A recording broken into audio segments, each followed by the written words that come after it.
What if you've been manifesting on autopilot without even knowing it? This audiobook shatters the myths of self-help and reveals the real law of creation. You're not here to wish for change. You're here to create it. Your reality is waiting for your command. What if I told you that everything you've read about successful manifestation and personal transformation is missing out on one critical truth, and that truth is the reason why your vision board hasn't changed your life? Your affirmations feel hollow, and your endless self-worth still leaves you waking up to the same reality. Pause right here. This isn't just another motivational message wrapped in feel-good quotes. This is the intervention your subconscious has been waiting for. Because if you've been doing everything right, reading the books, saying the mantras, visualizing like your life depends on it, and still feeling stuck, frustrated, or secretly disconnected from your power, it's not your fault.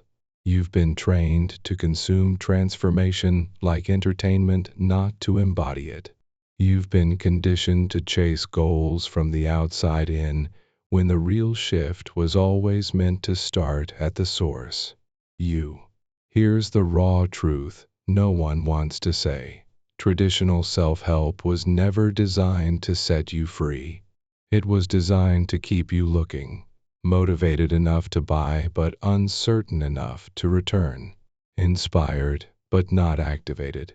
And that's exactly what's broken in the industry. A cycle of passive inspiration without embodied transformation. You've been taught to manifest like you're ordering from a catalog. Wish, hope, but you weren't born to wish. You were born to create. And that difference changes everything. This book isn't about fixing you. It's about waking you up. It doesn't hand you steps. It reprograms your foundation. Because the law of creation isn't just another spiritual principle. It's the underlying operating system of reality itself. It is the source code beneath every miracle, every breakthrough, and every quantum leap you've ever witnessed or longed to experience. Where the law of attraction says, like attracts like the law of creation, declares, you are the source of what becomes real. If that makes your chest tighten or your mind spins, it should. It's supposed to. This book will challenge everything you've accepted as truth about growth, manifestation, and success. It doesn't exist to inspire you. It exists to interrupt you, to shake you from the trance of passive consumption, and reawaken your ability to consciously code your reality moment by moment from the inside out. Inside these pages, we aren't chasing desires. We're collapsing the illusion that you must chase them at all. We're not teaching you how to think positively. We're teaching you how to become a creator and a master of your own reality. Someone who doesn't just visualize results, but commands them into form through frequency, focus, and identity. Here's the promise of this book. If you engage fully, not as a reader, but as a creator, in training, your life will no longer operate by default. The things you once called miracles will become normal. The breakthroughs you thought required permission time or outside validation will collapse into the now. Not because you finally became good enough, but because you finally remembered who you are. This is the book that ends the cycle of searching and begins the era of embodied manifestation. But only if you're ready to stop watching transformation and start becoming it. The question is, are you? Chapter 1. The illusion of learning. The addiction to consuming content. There's something deeply seductive about the hunt for answers. You know that moment when you discover a new book, a video, podcast, or quote, and it feels like a revelation. It's as if for just a second, your world sharpens into clarity. You highlight the passage. You rewind the clip. You think, This is it. This is the one that's going to change everything. And for a few heartbeats, you feel lifted, hopeful, as if you're finally closer to solving the puzzle of your life. But then it fades. The epiphany loses its spark. The quote becomes a memory. You search again. You start another book. You open another tab. What you're chasing is not insight. It's a fix. A quick emotional hit of possibility.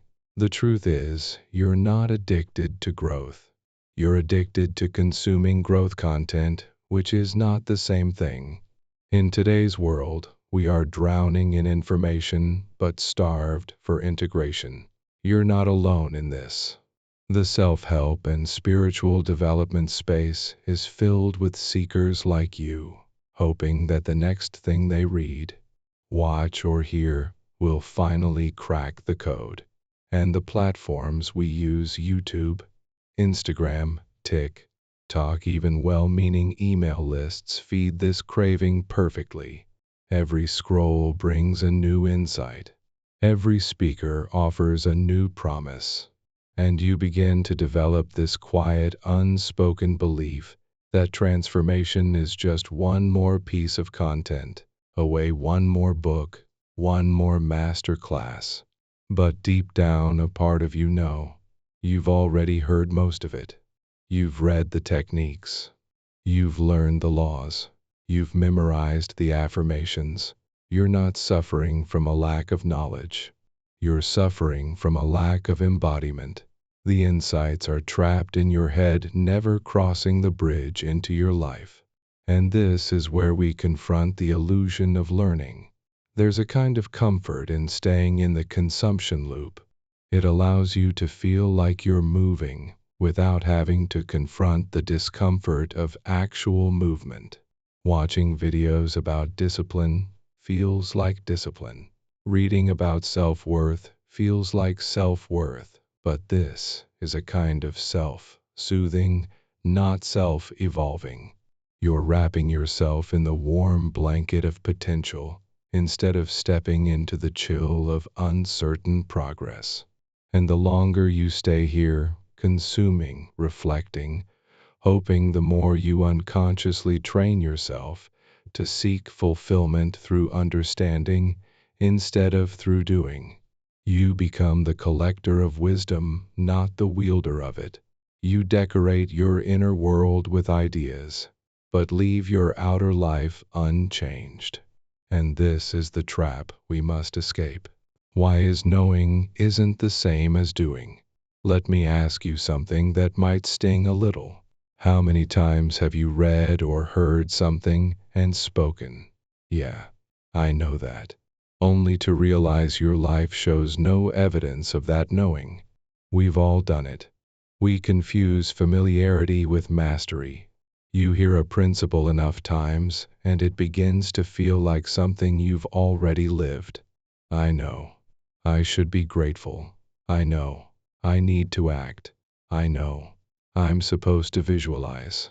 But knowing and doing exist in entirely different dimensions. Knowing is mental. Doing is physical. And more importantly, being, which is the true seed of manifestation, is energetic.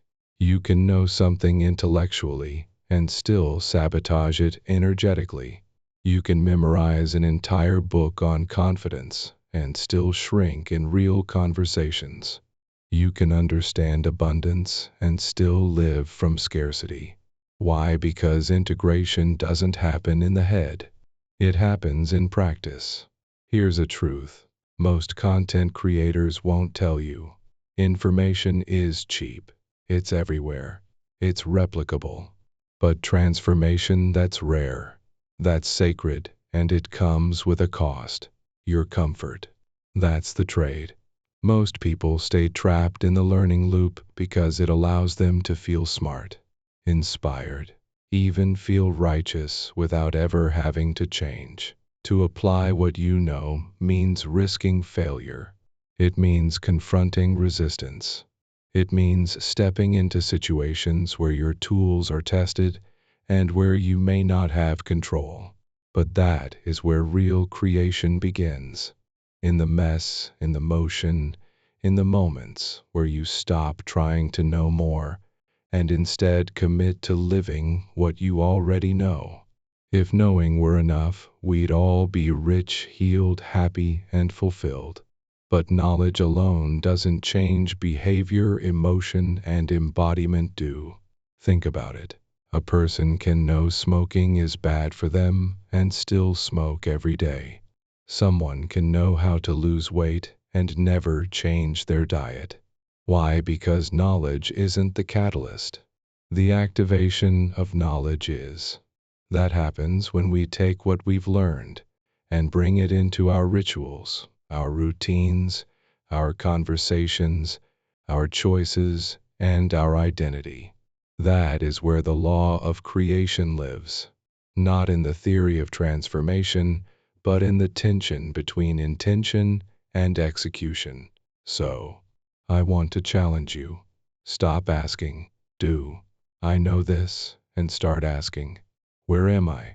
I am living this. Don't measure your progress by how many books you've read.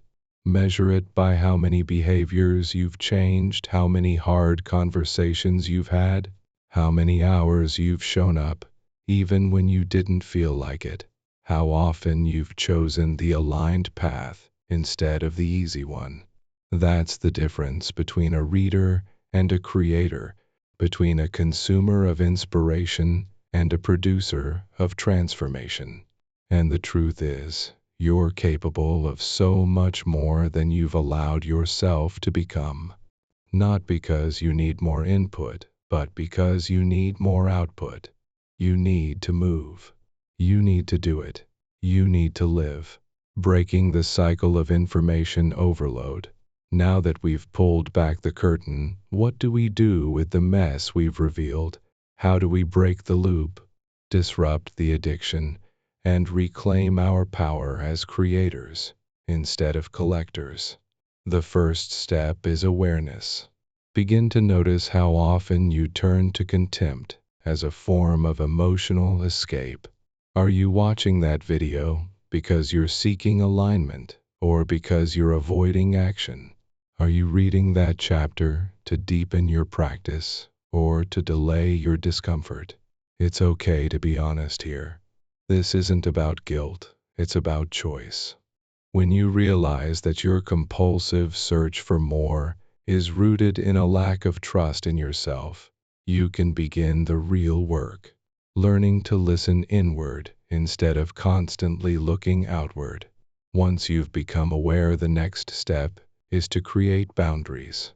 Yes, even with positive content, decide what your consumption to action ratio will be. For every 30 minutes you spend learning, spend 30 minutes applying. If you journal about abundance, also act from abundance. If you study courage, go do something scary. Make learning the doorway, not the destination. Set a limit on the number of voices you listen to. Too many mentors dilute your message. You don't need 50 opinions. You need one decision. Trust that you already have what you need to begin. The answers are already within you, buried beneath the noise of overconsumption. Your next level isn't in another download. It's in your discipline. And finally, anchor your new identity through small but intentional shifts. Every time you choose creation over consumption, you reinforce a new self-image. I am someone who lives what I learn. That's the identity that transforms. That's the identity that manifests. Make that your new affirmation. Not just in words, but in behavior. Clean your space. Prioritize presence. Get uncomfortable. Stay in motion. Track your own patterns. You'll be amazed at what emerges when you stop soaking in the stream of secondhand wisdom and begin listening to your own inner voice. You are not here to be an echo chamber of other people's ideas. You are here to create. That's the law. That's the invitation. Chapter 2. Planning is not progress, the comfort of planning. Planning feels productive. It carries the scent of intention, the illusion of momentum. It seduces us with organizational structure and hope. But beneath the polished surface of color-coded calendars, meticulous to-do lists, and endlessly optimized morning routines lies a hard truth. Planning is not progressing. Planning is preparation. And while preparation has its place, it is not the same as motion. We mistake the clarity of a plan for the courage of a step. We sit for hours mapping out the ideal day, scripting the perfect week, designing the flawless funnel, convincing ourselves that when we finally act, we'll be ready. But readiness is rarely what we think it is. It's not a condition you reach. It's a decision you make. Why do we cling to planning? Because it keeps us in the land of potential. Planning says one day. Planning says soon. It allows us to fantasize about success without having to risk failure. It lets us feel in control. It gives us the upper hand in our imaginary future where everything goes according to the blueprint. And that's where the trap lives. Because in the real world, plans are sketches, fragile and often irrelevant the moment they meet reality.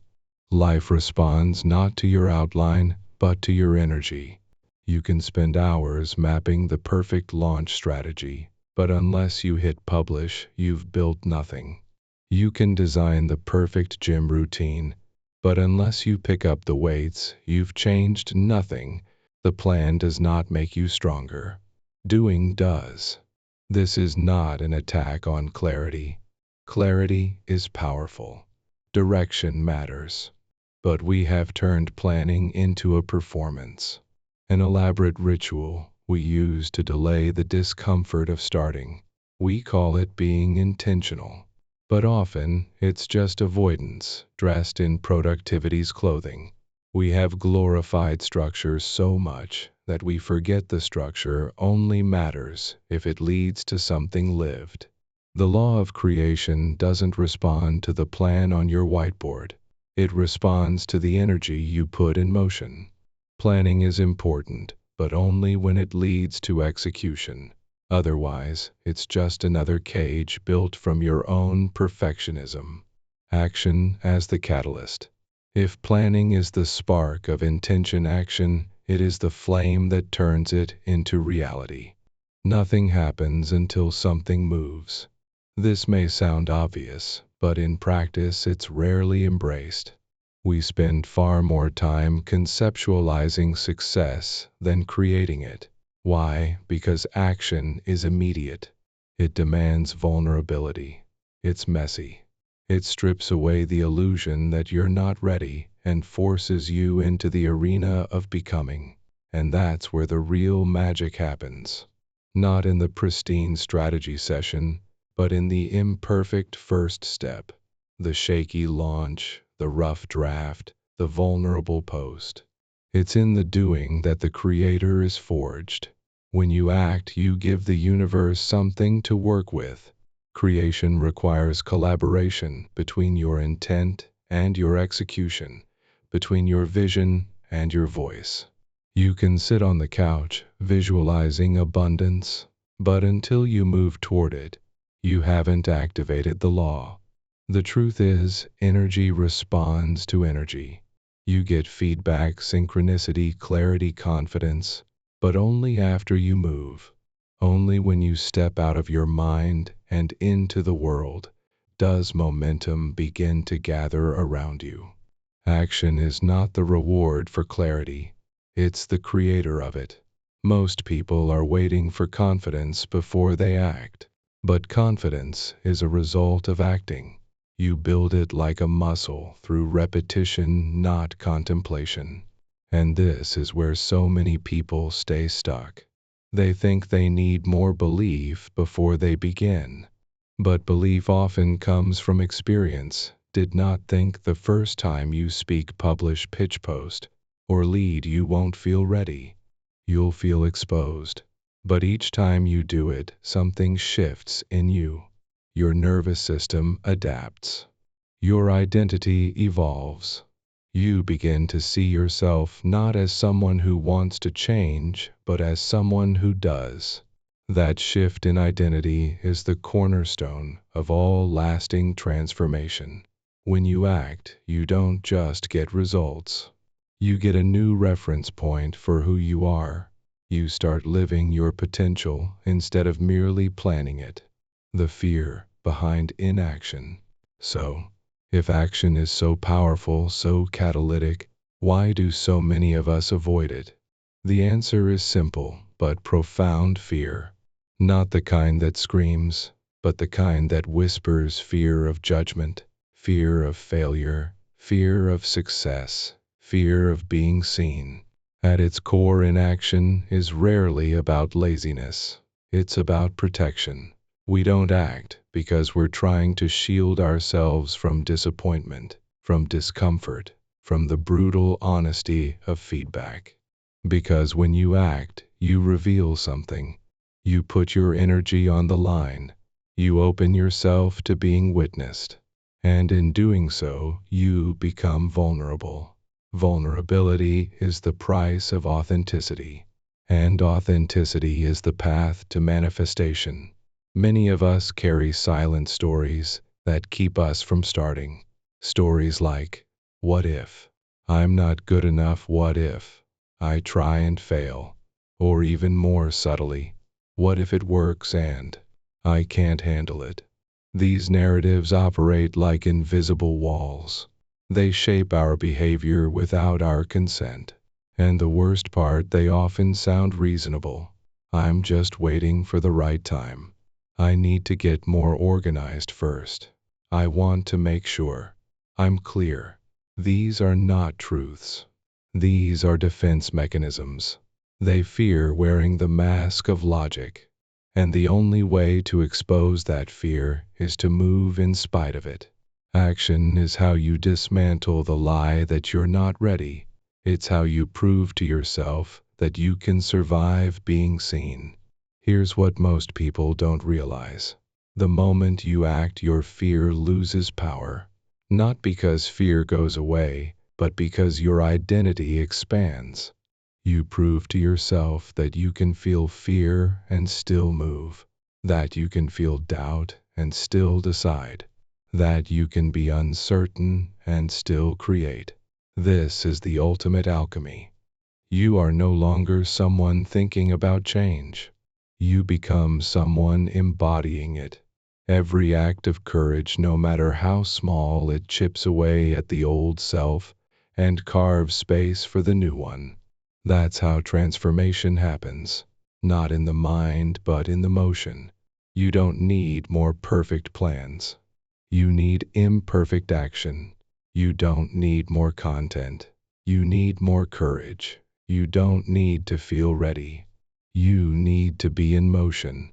Planning has its place, but never let it become your prison. The law of creation responds to what you do, not just what you intend. And the longer you wait to move, the heavier your dreams become. They don't go away. They just turn into weight you carry unrealized and unresolved. But the moment you move even one imperfect step, you lift that weight. You activate momentum. You begin to create. You are not here to perfect your plan. You are here to activate your power. There is no perfect moment. There is only now. Choose it. Chapter 3. Belief before evidence. The internal architecture of belief. Every action you take, every choice you make, stems from one powerful origin point: your belief system. The truth is, long before a result exists in your external world, it must be constructed within your inner landscape. This is where the foundation of your reality is built. Not in the marketplace, not in the feedback of others, not in the data, but in the silent, often invisible world of your thoughts and assumptions. Belief is not a passive thing. It is an engine always on, always humming, shaping your experience, validating your fears, or empowering your desires, depending on the program it runs. Before anything materializes, before you even make the first move, your mind is already architecting your future. Whether that future is filled with expansion or limitation is determined not by what's happening around you, but by what's happening within you. It is easy to look at someone who is already successful and attribute their results to luck, timing, or natural ability. But beneath their visible results lies something far more influential: the beliefs they chose to nurture long before anyone else could see proof. Belief is the seed of every breakthrough. It's the courage to stand in possibility without validation. It's the willingness to trust what you feel over what you can currently prove. And that's what separates those who create their reality from those who only respond to it. Most people wait for evidence before they allow themselves to believe. They want the income before they call themselves wealthy. They want the audience before they speak with authority. But creators flip the equation. They believe first, and that belief begins to generate the very evidence others are waiting for. What you believe is not just a mental concept, it is a frequency you emit. It colors your posture, your voice, your presence. It determines whether you show up with conviction or with hesitation. People respond not just to what you say, but to what you believe about what you say. Your belief is the real message. When you carry a belief deeply enough, the world starts to organize around it. Not because of magic, but because belief changes your behavior, and behavior is what shifts outcomes. The challenge, of course, is that belief feels abstract. It is intangible, like the results are. And yet, paradoxically, those who demand proof before permission are the ones who stay stuck, because creation requires belief to come first. Always the energy of uncertainty and how it binds you. When belief is absent or fragile, something else takes its place: uncertainty. And uncertainty is one of the most paralyzing emotional states for a human being to inhabit.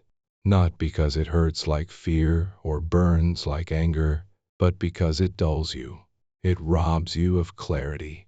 It loops your thoughts in endless analysis, causing hesitation to masquerade as caution and resistance to pose as wisdom.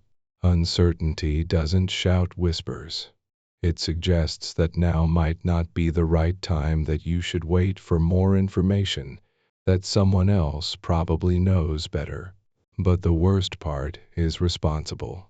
It feels like you're doing the smart thing by waiting. In truth, you're ceding your power to the illusion of someday.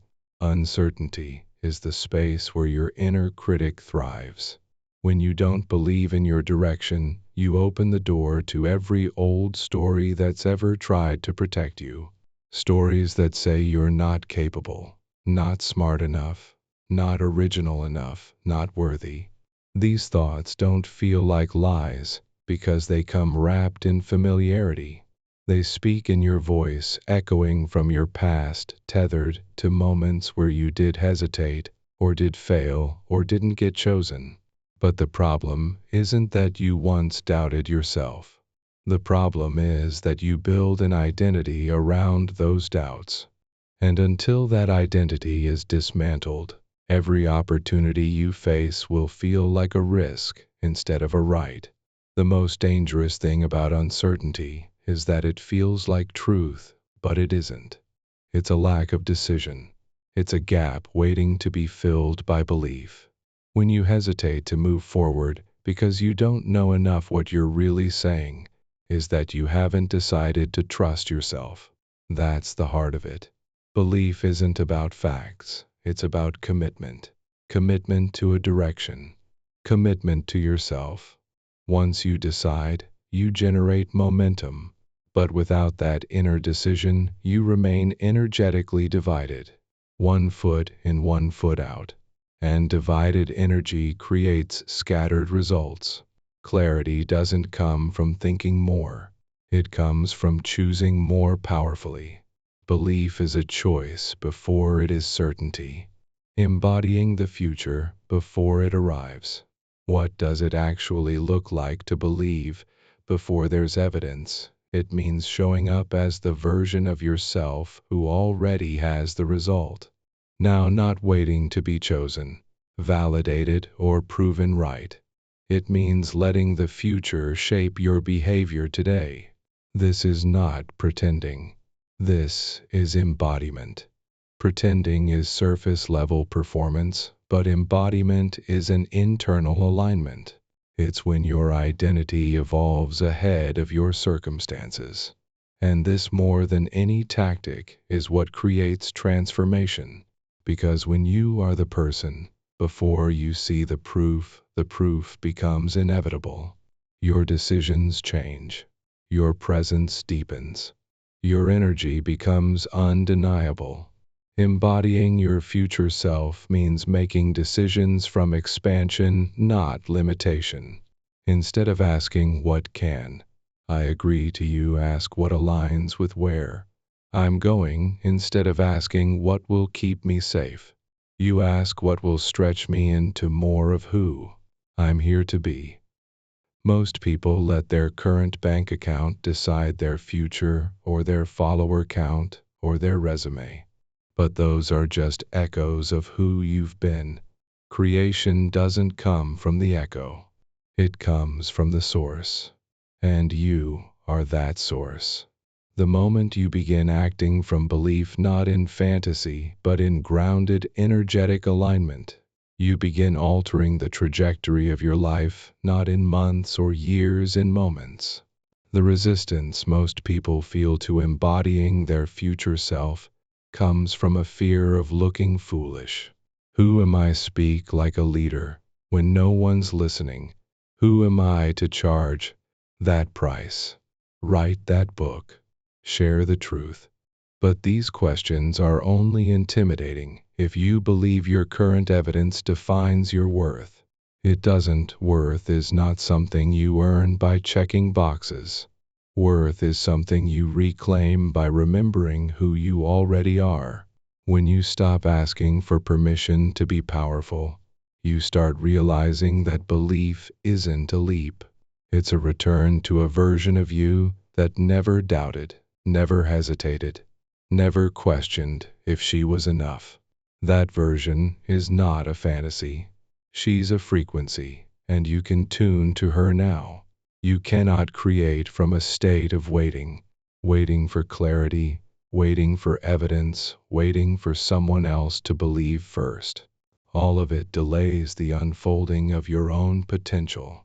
Creation begins the moment you believe it's already underway. Not because you see it, but because you decide it.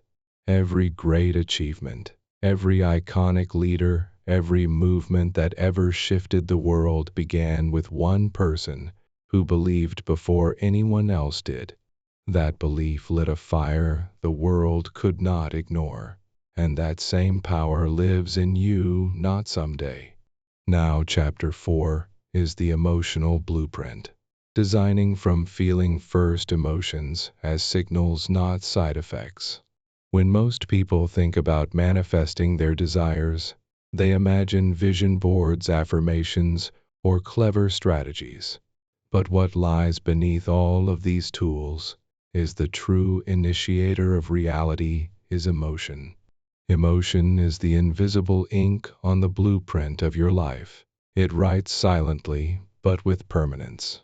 We're taught to see our emotions as reactions, reflections of what's happening around us. But this view is deeply disempowering. In truth, emotion is not a response. It is a directive. Your emotional state sends energetic instructions to your subconscious, broadcasting the version of reality you're attuned to. It becomes the silent author of what you attract, what you notice, and what you manifest. When you feel powerless, you unconsciously create experiences that mirror that vibration, not as punishment, but as proof. The universe always complies with your energetic signature. To create intentionally, you must first understand that your feelings are not arbitrary. They are feedback from the beliefs you're running and the identity you're inhabiting. Most people treat their emotions like weather patterns, uncontrollable, external happening to them. But emotions don't just appear from thin air. They emerge from meaning. What you believe a situation means about you, your safety, your future. And that meaning isn't objective. It's chosen. If you feel unworthy, it's not because life declared it. It's because somewhere along the way you did, and you can choose differently, but choosing new thoughts without addressing the emotion behind them is like painting over cracked walls. It might look better temporarily, but the structural instability remains. You don't need to escape your emotions. You need to listen to them, and then rewrite the instructions they're giving your life. When you learn to interpret your emotions as intelligent guidance, rather than inconvenient obstacles, everything changes. You stop resisting the feeling and start mining it for wisdom. Sadness shows where you're misaligned with truth. Anger reveals where you've abandoned yourself. Anxiety points to a future you're bracing for instead of believing in. These aren't flaws to be hidden. They are invitations to return to alignment. And when you respond to them with compassion instead of suppression, your internal state begins to recalibrate, not through effort, but through honesty. That honesty, that emotional fluency, is what allows your manifestations to flow without force. Because once your emotional state aligns with your desire, resistance dissolves and creation accelerates. Designing the desired state before the desired outcome. Most people reverse the order of creation. They say once, I have a relationship, then I'll feel loved. Once, I got the money, then I'll feel safe. Once, I achieved the goal, then I'll feel proud. But this backwards logic is precisely what stalls manifestation. Because if your internal state is one of lack, waiting, or disbelief, the signal you're broadcasting is not yet. And life echoes back what you send out. So instead of chasing the result to create the feeling, you must generate the feeling to create the result. Emotion comes first. Reality comes second. That is the law of creation in action. You don't attract what you want. You attract what you are emotionally attuned to. And becoming that version of yourself isn't something you wait for. It's something you decide. Designing your internal state intentionally means asking yourself a new kind of question. Not what do I need to do, but how do I need to feel. That single shift is revolutionary, because once you identify the feeling state that matches your desired outcome, whether it's freedom, confidence, joy, safety, you begin organizing your thoughts, actions, and choices around that frequency. You stop treating emotion as a byproduct and begin using it as a tool. You become a sculptor, carving your inner world into a match for the life you want to live. This isn't about faking happiness or forcing positivity. It's about deliberately cultivating the emotional resonance of your highest timeline. And that practice changes everything. This is why people often manifest breakthroughs after healing emotionally, even if nothing changes externally. Because healing lifts the emotional ceiling you've been living under.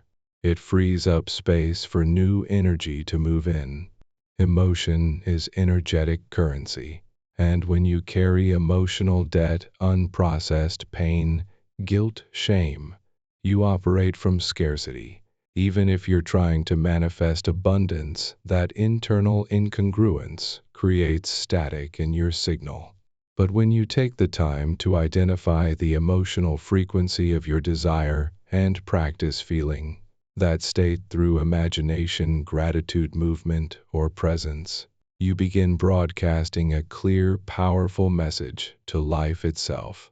I'm ready, and the universe listens. The discipline of emotional consistency. Creating from emotion requires more than a fleeting burst of inspiration. It requires emotional consistency. Not perfection, not never feeling low, but the discipline to return to your desired emotional frequency more often than not. This doesn't mean suppressing negative feelings. It means holding the vision of who you're becoming even when discomfort arises. Because consistency is not about always feeling great. It's about remembering your power when you don't.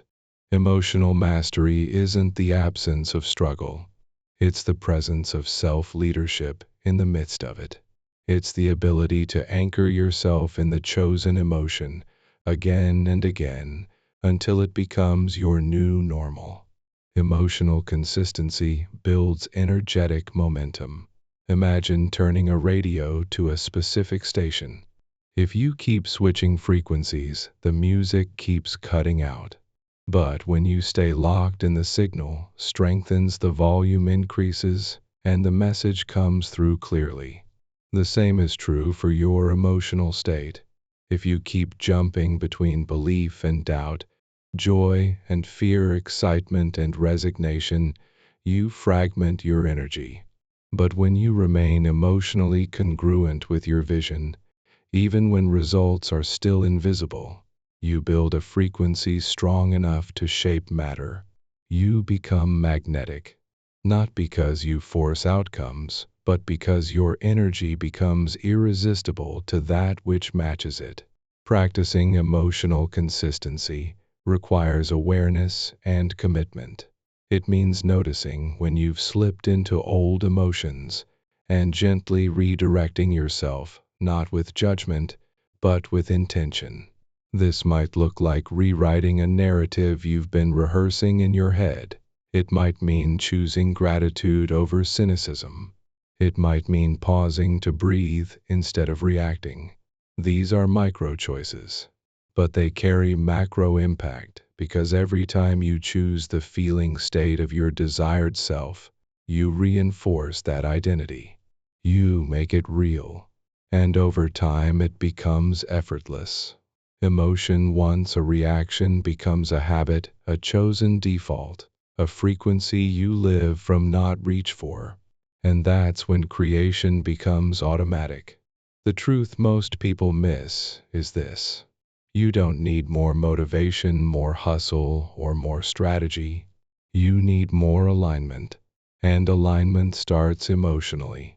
Before you take action, before you speak the affirmation, before you write the plan, ask yourself, what I am feeling? And then ask, what would I be feeling if I already had it? That question unlocks everything because it repositions you from a seeker of results to a source of reality. You stop reacting to the world and start designing it from the inside out. Emotion is not a weakness. It's not a distraction. It is the language of creation. And when you master that language, you stop needing the world to shift before you feel better. You feel better, and the world shifts in response. Chapter 5. The Power of Presence, Anchoring Creation in the Now. The illusion of time, and the reality of now time, is often perceived as a linear progression, a sequence of past, present, and future moments. However, this perception is an illusion. In truth, the only moment that ever exists is the present. The past is a memory of the future, a projection.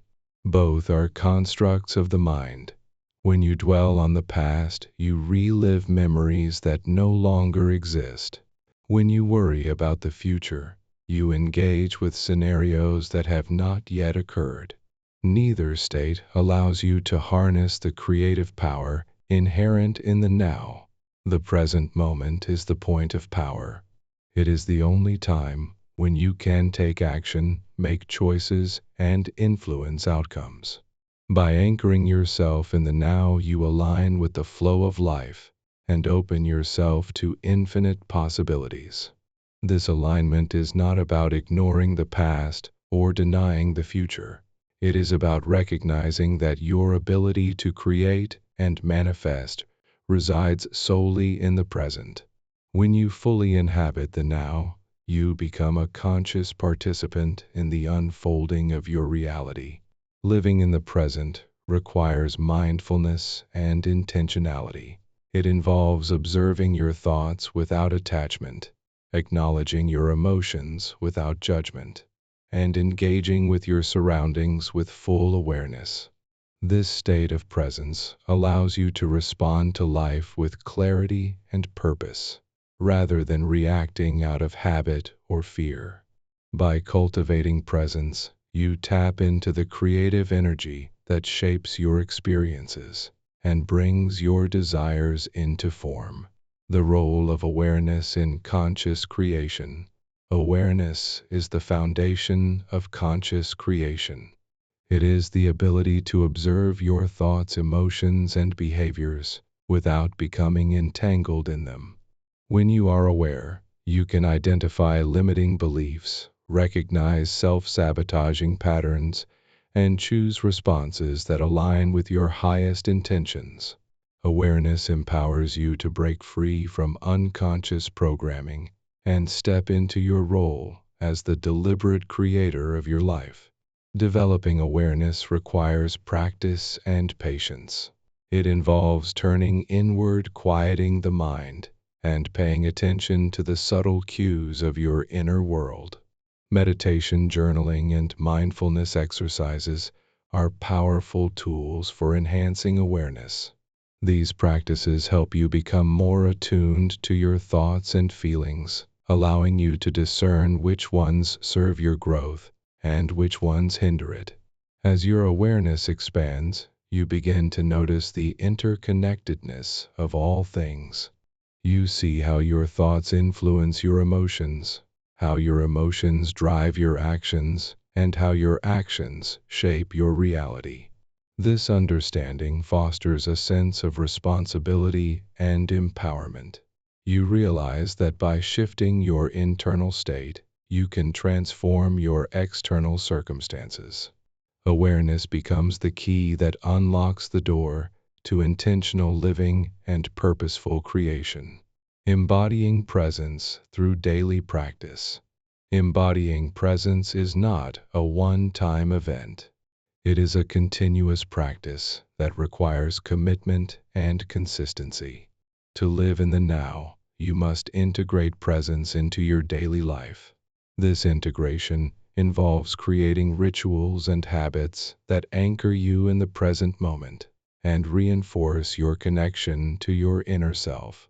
Start by setting aside time each day for stillness and reflection. This could be through meditation, deep breathing, or simply sitting in silence. Use this time to tune into your body, observe your thoughts, and connect with your inner guidance. These moments of stillness help you cultivate a sense of peace and centeredness that carries over into the rest of your day. Incorporate mindfulness into your everyday activities. Whether you're eating, walking, or engaging in conversation, bring your full attention to the task at hand. Notice the sensations, sounds, and feelings that arise. By doing so, you transform ordinary moments into opportunities for presence and awareness. Practice gratitude as a means of grounding yourself in the now. Each day, take time to acknowledge the blessings in your life, no matter how small. Gratitude shifts your focus from what is lacking to what is abundant, fostering a sense of fulfillment and contentment. This positive state of being enhances your ability to attract and manifest your desires. Finally, be gentle with yourself. The journey to presence is not about perfection. It's about progress. There will be times when you slip into old patterns or become distracted by external circumstances. When this happens, simply bring your attention back to the present moment. Each return to presence strengthens your ability to live consciously and create intentionally. By embracing the power of presence, you align with the creative force of the universe. You step out of the limitations of time and into the boundless potential of the now. In this state, you become the master of your reality, capable of manifesting your deepest desires and living a life of purpose and fulfillment. Chapter 6. Aligning with abundance, tapping into infinite resources. The abundance mindset. Shifting from scarcity to possibility. At the core of all manifestation lies the concept of abundance. This term, though often associated with wealth or material gain, transcends the physical. Abundance is a mindset, an energetic state that sees the world as full of opportunities, resources, and potential ready to be claimed. The opposite of abundance is scarcity, a belief that the world is finite, that there's never enough to go around, that someone else's success diminishes your chance at achieving your own. Scarcity breeds fear, competition, and jealousy, locking you into a cycle of lack. Abundance, however, opens you to a life of possibility, where you know that all the resources you need are available to you, and that the universe in its infinite wisdom is conspiring to help you fulfill your desires. To align with abundance, you must first recognize how scarcity has shaped your thoughts and behaviors.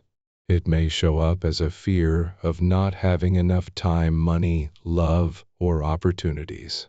This fear creates a vibration of lack, signaling to the universe that you are not yet worthy or ready for the blessings you seek. In truth, the universe responds not to the presence of lack, but to the energy you emit. When you focus on the abundance already present in your life, no matter how small, you activate the frequency of more. Gratitude is the key that opens this door. It is the recognition that abundance is not something you have to strive for, but something you align with. By acknowledging the abundance in your current situation, whether it's the air you breathe, the love of a friend, or the opportunities in front of you, shift your vibration from one of scarcity to one of prosperity. Changing your mindset is not an overnight process. It requires intentional practice and self-awareness. You must actively challenge thoughts of scarcity, replacing them with affirmations of abundance. For instance, when you catch yourself thinking, "There's never enough money," shift that thought to "Money flows easily and effortlessly to me." When you feel envy or jealousy towards someone else's success, remind yourself their success is evidence that success is available to me as well. These shifts are not magical fixes, but they are powerful tools that, when practiced, consistently rewire your mental and emotional patterns to match the abundant reality you wish to create. The flow of abundance, creating space for prosperity to enter. Once you've adopted the abundance mindset, the next step is creating the space for prosperity to flow into your life. Manifestation is not just about thinking positively. It's about taking aligned action and creating room for what you desire to enter. Often people block abundance without realizing it. They may hold on to old beliefs, habits, or material possessions that no longer serve them, creating energetic clutter that prevents new opportunities and resources from flowing in. The universe operates on a principle of balance, and in order to receive, you must be willing to let go of what no longer serves you. This process begins with decluttering your mind, emotions, and environment. Mental and emotional clutter can manifest as limiting beliefs, unresolved trauma, or unhealthy attachments to the past. These blockages act like walls that prevent new energy from entering your life. To dismantle these walls, you must first identify them. What beliefs do you hold about money, success, love, or happiness? Where do you feel stuck or unable to move forward? By identifying these limitations, you can begin to release them. This release can take many forms. Forgiveness, letting go of resentment, clearing up mental space through meditation, or even journaling to necessary for creating room for new abundant experiences. Another key area to declutter is your physical environment. Energy is fluid, and the spaces around you reflect your inner state. If your home or workspace is disorganized, it may reflect inner chaos or lack of order in your life. Taking time to clean, organize, and remove items that no longer serve you creates a powerful shift. As you clear your space, you energetically signal to the universe that you are ready to receive more. Prosperity loves to move through clear pathways, and when you align your outer world with your inner desires, you create a harmonious flow of abundance. Trusting the universe, surrendering to the flow of abundance manifestation is a co-creative process. While you must take inspired action and align your mindset with abundance, you also must surrender to the flow of the universe. The law of attraction is not about force. It's about allowing. It's about trusting that the universe knows the timing, the methods, and the path to your greatest good. Often when we seek something intensely, we become attached to a specific outcome, or we try to control how and when it will show up. This attachment creates resistance, which blocks the flow of abundance. The universe, however, operates with perfect timing. The key to unlocking its flow is letting go of the need to control how your desires manifest. Surrendering does not mean passivity. It does not mean sitting back and waiting for things to fall into your lap. Rather, it means trusting in the process and allowing life to unfold as it will while you remain aligned with your desires. It's like planting a seed. After you've done the work of planting, watering, and nurturing, you must trust that the seed will grow in its own time. You don't stand over the plant, shouting at it to grow faster. You allow it the space to flourish. Similarly, when you manifest trust that everything is unfolding in divine order, even if it doesn't happen as quickly or in the exact way you expected. This trust also involves embracing the unknown. Manifesting is not always a clear-cut process, and sometimes the universe will present you with detours or unexpected opportunities that may not align with your original plan. These detours are not signs that you are off track. They are often the universe's way of guiding you towards something even better. By releasing attachment to specific outcomes and trusting in the larger plan, you open yourself to experiences that you may not have imagined, but are perfect for your growth. The flow of abundance is constant and infinite, always available to those who align with it. To tap into this flow, you must first shift your mindset from scarcity to abundance. Then create the space for prosperity to enter, and finally surrender to the process of manifestation. When you do this, the universe responds with infinite possibilities, providing everything you need to fulfill your desires. Abundance is not a destination to reach. It is a state of being to embody.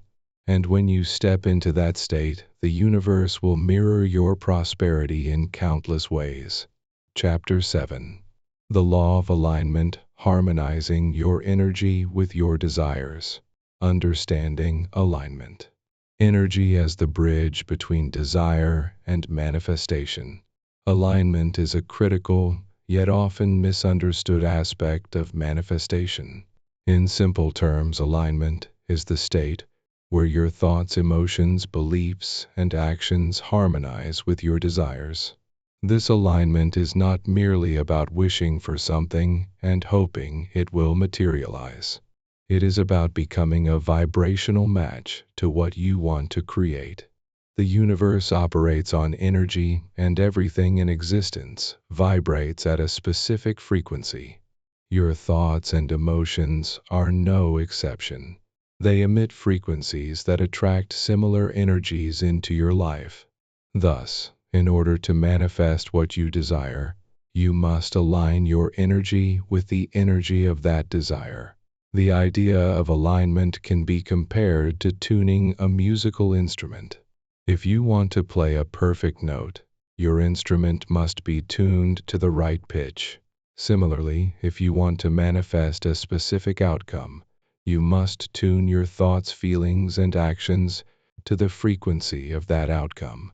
For example, if you desire financial abundance, you must align your thoughts and feelings with the energy of abundance, believing in your worthiness to receive, feeling gratitude for the money that already exists in your life, and taking actions that reflect your abundance mindset. If your internal state is in disharmony with your desires, you will experience resistance and manifestation will be delayed or blocked. Understanding this concept is essential for anyone who seeks to manifest their desires. It means that manifestation is not a passive process. It is an active, energetic exchange.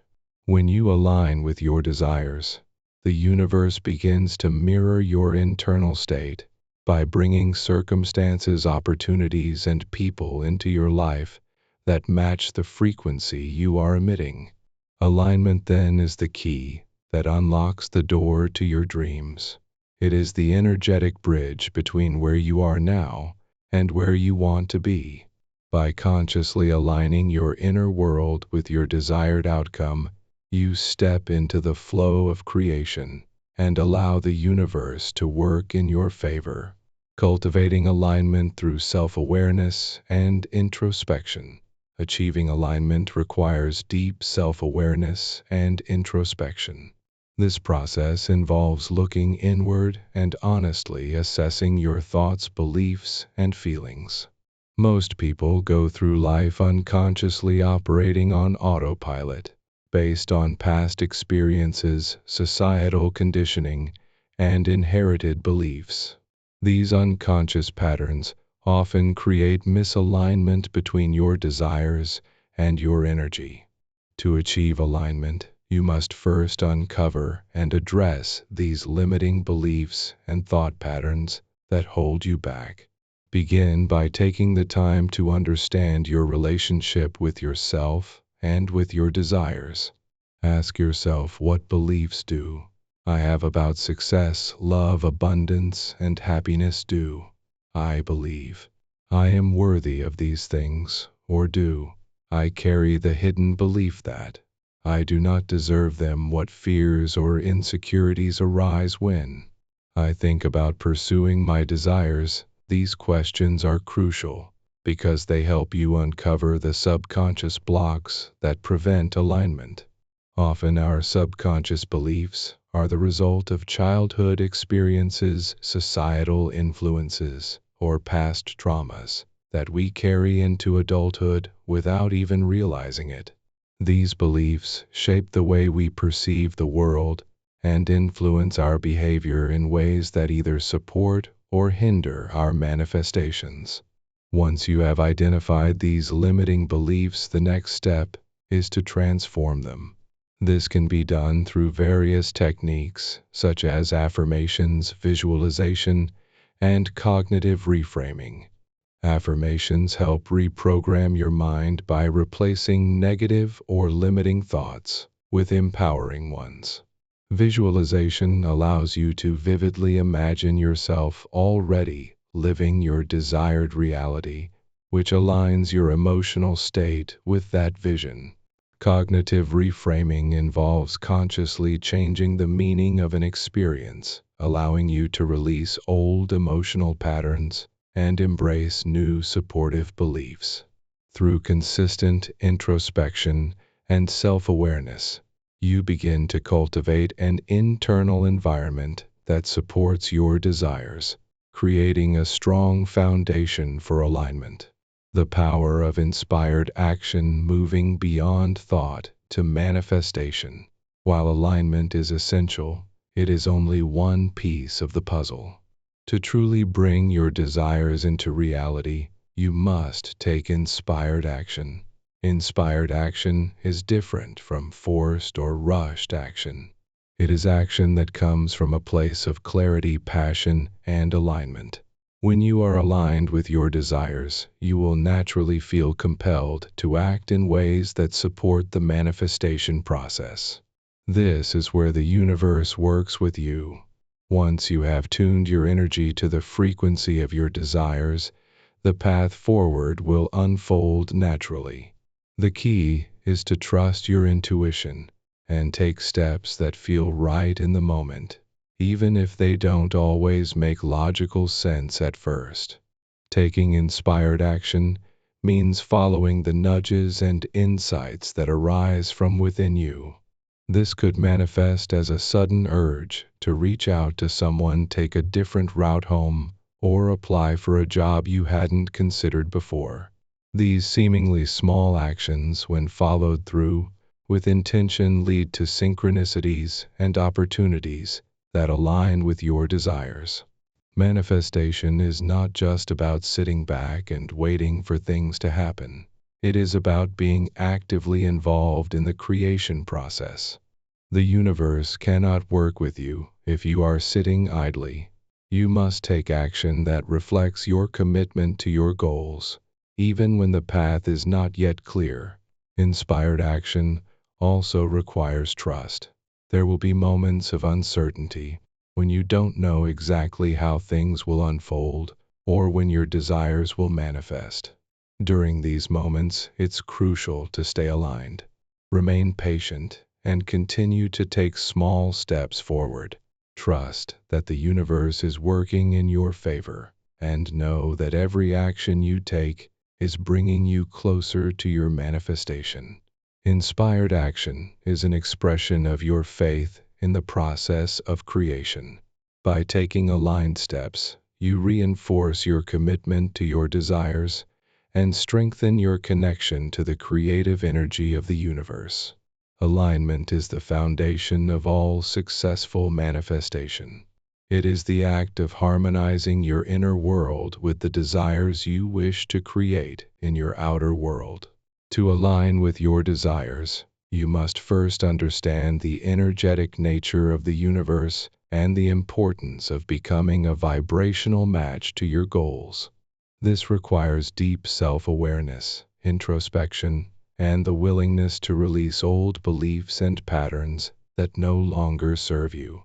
Once you are aligned, the universe will begin to bring people, opportunities, and circumstances into your life that match your frequency. But alignment alone is not enough. You must also take inspired action to bring your desires to fruition. By trusting the process of staying committed to your goals and following your intuition, you can manifest the life you truly desire. Alignment is not a one-time event. It is an ongoing practice of tuning your energy to match the world you wish to create. Chapter 8. The power of belief shaping your reality from the inside out. Belief is the key to creation. How your thoughts shape your world. Belief is one of the most powerful forces in the process of manifestation. At its core, belief is the internal narrative that shapes how we perceive ourselves, the world around us, and the potential we have to create our desires. The beliefs you hold about your own capabilities, your worthiness, and the possibilities of the universe directly influence your experiences and the reality you create. If you believe that you are unworthy of love, success, or happiness, this belief will become a self-fulfilling prophecy, causing you to make choices that align with these limiting thoughts. On the other hand, if you believe that you deserve all the abundance life has to offer, to open yourself to receiving it in ways that may surprise you. Your beliefs are not abstract concepts. They are deeply embedded in your subconscious mind, guiding your actions, shaping your emotions, and influencing how you interact with the world. The mind works as a powerful filter, processing information based on the beliefs you have formed over your lifetime. These beliefs are formed through early experiences, societal conditioning, and personal reflections. Whether consciously or unconsciously, your mind uses these beliefs to interpret the world around you, shaping how you respond to situations, relationships, and opportunities. As a result, the reality you experience is a direct reflection of the beliefs you hold. Changing your reality then requires changing your beliefs. If you desire to create a life full of abundance, success, and fulfillment, you must first examine the beliefs that are standing in the way of your desires. Are there beliefs that are limiting your potential? Do you believe that achieving your dreams is too difficult, that the universe is working against you, or that success is reserved for others? These beliefs can be the very blockages that prevent you from manifesting the reality you want. But the good news is that beliefs are not set in stone. They can be changed. By shifting your beliefs, you shift the very foundation of your reality. The power of belief is that it directly influences the actions you take and the energy you emit. When you believe in your potential, you begin to act in alignment with that belief, and the universe begins to mirror your confidence and energy back to you. Reprogramming your mind, replacing limiting beliefs with empowering ones. Reprogramming your beliefs is the key to transforming your life and unlocking your full manifestation potential. The first step in this process is to identify the limiting beliefs that are currently operating in your subconscious mind. These beliefs often go unnoticed because they have been with you for so long that they feel like the truth. They may show up as negative self-talk, doubts, or fears that prevent you from taking action toward your goals. To begin the process of reprogramming, you must first become aware of these thoughts and beliefs. This requires introspection and self-awareness, as many of these limiting beliefs are deeply rooted in the subconscious. Once you have identified the limiting beliefs that are holding you back, the next step is to challenge them. Ask yourself, is this belief based on fact, or is it a result of fear or past experiences? For example, if you believe that you will never be able to achieve financial success, ask yourself, what evidence does I have to support this belief? Is there a possibility that this belief is based on past failures, societal conditioning, or limiting narratives about money? By examining your beliefs in this way, you can begin to see them for what they are, limitations that are no longer. Next, it's time to replace these limiting beliefs with empowering ones. This is where affirmations, visualization, and other mindset tools come into play. Affirmations are statements that you repeat to yourself in order to reprogram your subconscious mind. For instance, if you have a limiting belief about money, you could replace it with an affirmation such as, I am worthy of financial abundance, and money flows to me easily and effortlessly. By repeating this affirmation regularly, you begin to shift your thought patterns and align your energy with the belief that financial success is not only possible, but inevitable. Visualization is another powerful tool for reprogramming your beliefs. By vividly imagining yourself living the life you desire, you begin to create new neural pathways in your brain that support this vision. See yourself already achieving your goals. Whether it's experiencing financial abundance, finding true love, or manifesting success in your career. As you engage all of your senses in this visualization process, you strengthen your belief in your ability to manifest your desires.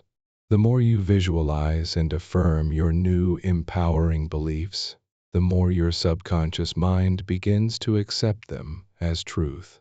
The role of consistency, making belief a daily practice. Changing your beliefs is not a one-time event. It is an ongoing process that requires consistency and commitment. Just as it took time for your limiting beliefs to take root, it will take time for your new empowering beliefs to take hold and transform your life. Consistency is key in reprogramming your mind and reinforcing the new beliefs you are cultivating.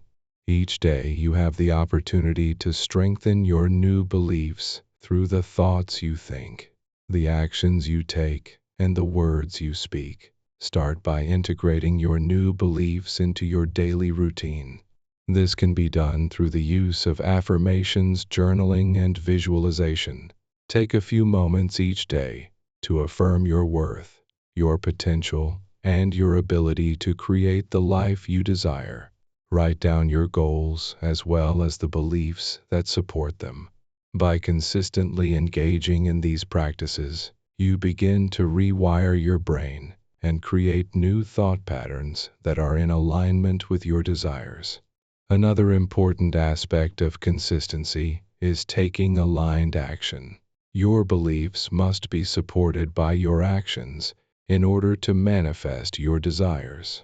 If you believe that you are worthy of success, but you are not taking any steps toward your goals, your belief will remain theoretical rather than practical. By taking consistent action, you demonstrate your commitment to your beliefs and send a powerful signal to the universe that you are ready to receive what you desire. Action also reinforces belief. Each step you take toward your goal builds your confidence and strengthens your faith in the manifestation process. Remember, consistency is not about perfection. It's about persistence. It's about showing up every day, even when things aren't progressing as quickly as you'd like, and continuing to reinforce your empowering beliefs. The universe responds to your energy, and when you consistently align your thoughts, feelings, and actions with your desires, you create a magnetic field that draws those desires to you. The power of belief cannot be underestimated in the manifestation process. Your beliefs shape your reality by influencing the energy you emit and the actions you take. To manifest your desires, you must first examine the beliefs that are holding you back and replace them with empowering, positive beliefs. Reprogramming your mind takes time and consistency, but with persistent effort, you can reshape your internal narrative and align your energy with your goals. When you shift your beliefs, you shift your reality, creating the space for your desires to manifest effortlessly. By making belief a daily practice, you can continuously reinforce the new patterns of thought and action that lead to the life you've always desired. Chapter 9. The Law of Gratitude. Unlocking the energy of abundance. The transformative power of gratitude. Practice that shifts your energy. Gratitude is a powerful tool in the process of manifestation. At first glance, it might seem like a simple act saying, "Thank you for the good things in your life." But its effects are profound. When you practice gratitude, you shift your energy from a place of lack and limitation to one of abundance and possibility. Gratitude opens up a channel to the universe, aligning your vibrations with the frequencies of abundance and attracting more of what you are thankful for into your life. This simple yet transformative practice is not just about expressing appreciation for the things you already have, but also about training your mind to focus on the positive aspects of life, no matter how small they may seem. At its core, gratitude is an acknowledgement of the good that already exists in your life. This is crucial because in the process of manifestation, the energy you emit is what you attract. If you are constantly focused on what you lack, whether it's financial security, love, health, or peace, you are inadvertently attracting more lack. The universe responds to the energy you put out, and when you radiate gratitude, you become a magnet for more blessings. In this sense, gratitude is not just a feeling, but a powerful vibration that aligns you with your desires. The more grateful you are, the more the universe responds by bringing you more to be thankful for. It is as if the universe is saying, I see you appreciate what you have, so here is more for you. Gratitude shifts your perspective from scarcity to abundance. It helps you to recognize that even in challenging times, there is something to be thankful for, whether it's the lessons learned from adversity or the support you receive from loved ones. By focusing on what you have rather than what you lack, you begin to retrain your mind to see the world through a lens of abundance. This shift in perspective can have a ripple effect on all areas of your life. As you practice gratitude regularly, you begin to notice more of the good things that surround you. It's like turning on a light in a dark room. Once you shine the light of gratitude on your life, you begin to see the abundance that was always there waiting for you to recognize gratitude as a manifestation accelerator. How to use it to magnetize your desires. Gratitude is not just a passive act. It is an active force that can accelerate your manifestation process. When you combine gratitude with intention, it creates a powerful synergy that amplifies your ability to manifest your desires. The universe responds to the energy you put out, and when you express gratitude for what you already have, you are signaling to the universe that you are ready for more. This is a crucial step in the manifestation process. If you want to receive more, you must first express gratitude for what you already have. By doing so, you demonstrate that you are aligned with the energy of abundance. In manifestation, gratitude serves as a powerful amplifier for your desires. Imagine you are a radio transmitter, and your desires are the signal you are broadcasting. Gratitude acts as the antenna that strengthens and amplifies the signal. The more gratitude you express, the clearer and stronger your signal becomes. When you are grateful for what you have, whether it's your current financial situation, relationships, health, or even the simple moments of joy in your day, you are sending a clear message to the universe. I am ready for more of this gratitude. Therefore, accelerate the process of manifestation by increasing the intensity of your desires and aligning you with the energy of abundance. To make gratitude work for you in the manifestation process, it is important to practice it with intention. Don't just be grateful for the big things.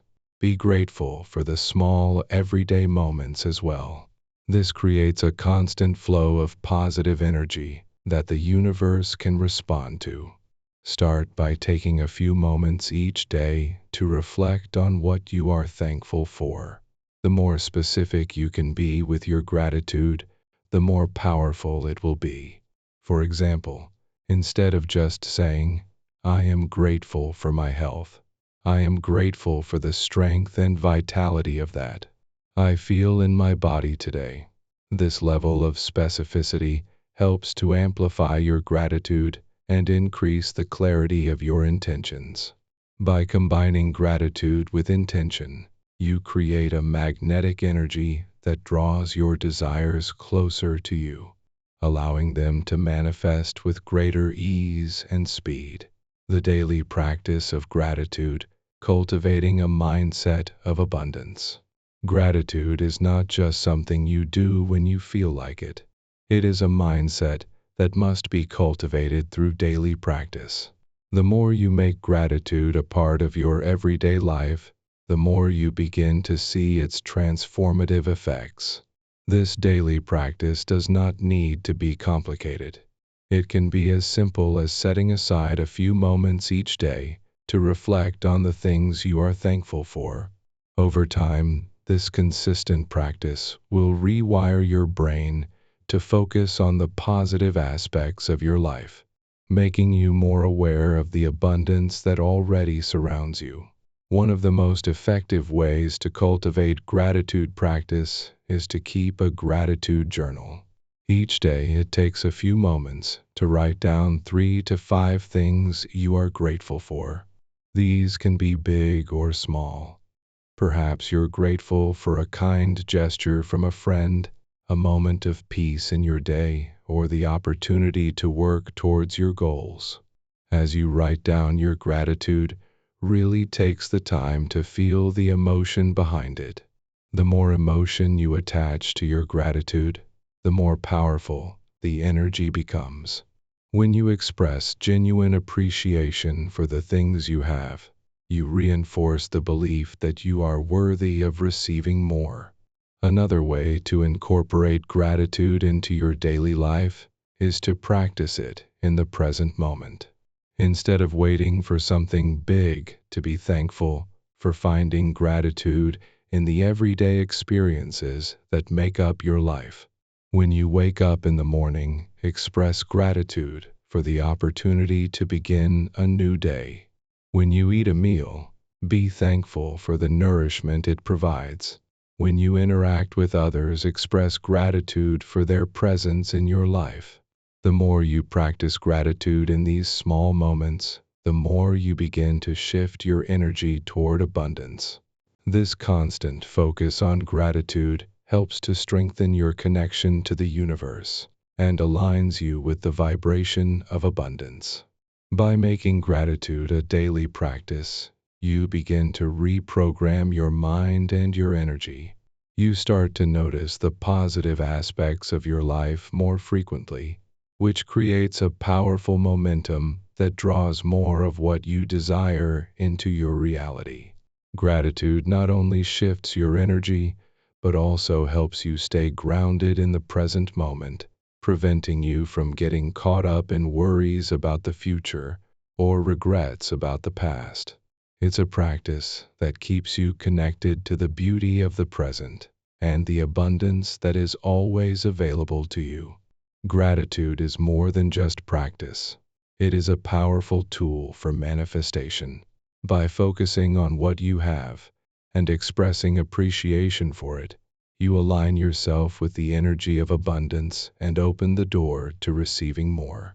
Gratitude accelerates your manifestation process by amplifying your desires and increasing the clarity of your intentions. The more you practice gratitude, the more you strengthen your connection to the universe and magnetize the things you want into your life. By making gratitude a daily habit, you cultivate a mindset of abundance that attracts more of what you desire and allows you to live a life full of joy, peace, and fulfillment. Chapter 10: The Law of Alignment. How to stay in tune with your desires. Understanding the law of alignment, the connection between your inner state and outer reality. At the heart of manifestation lies the law of alignment. This law asserts that to manifest your desires, you must align your thoughts, emotions, and actions with what you truly want.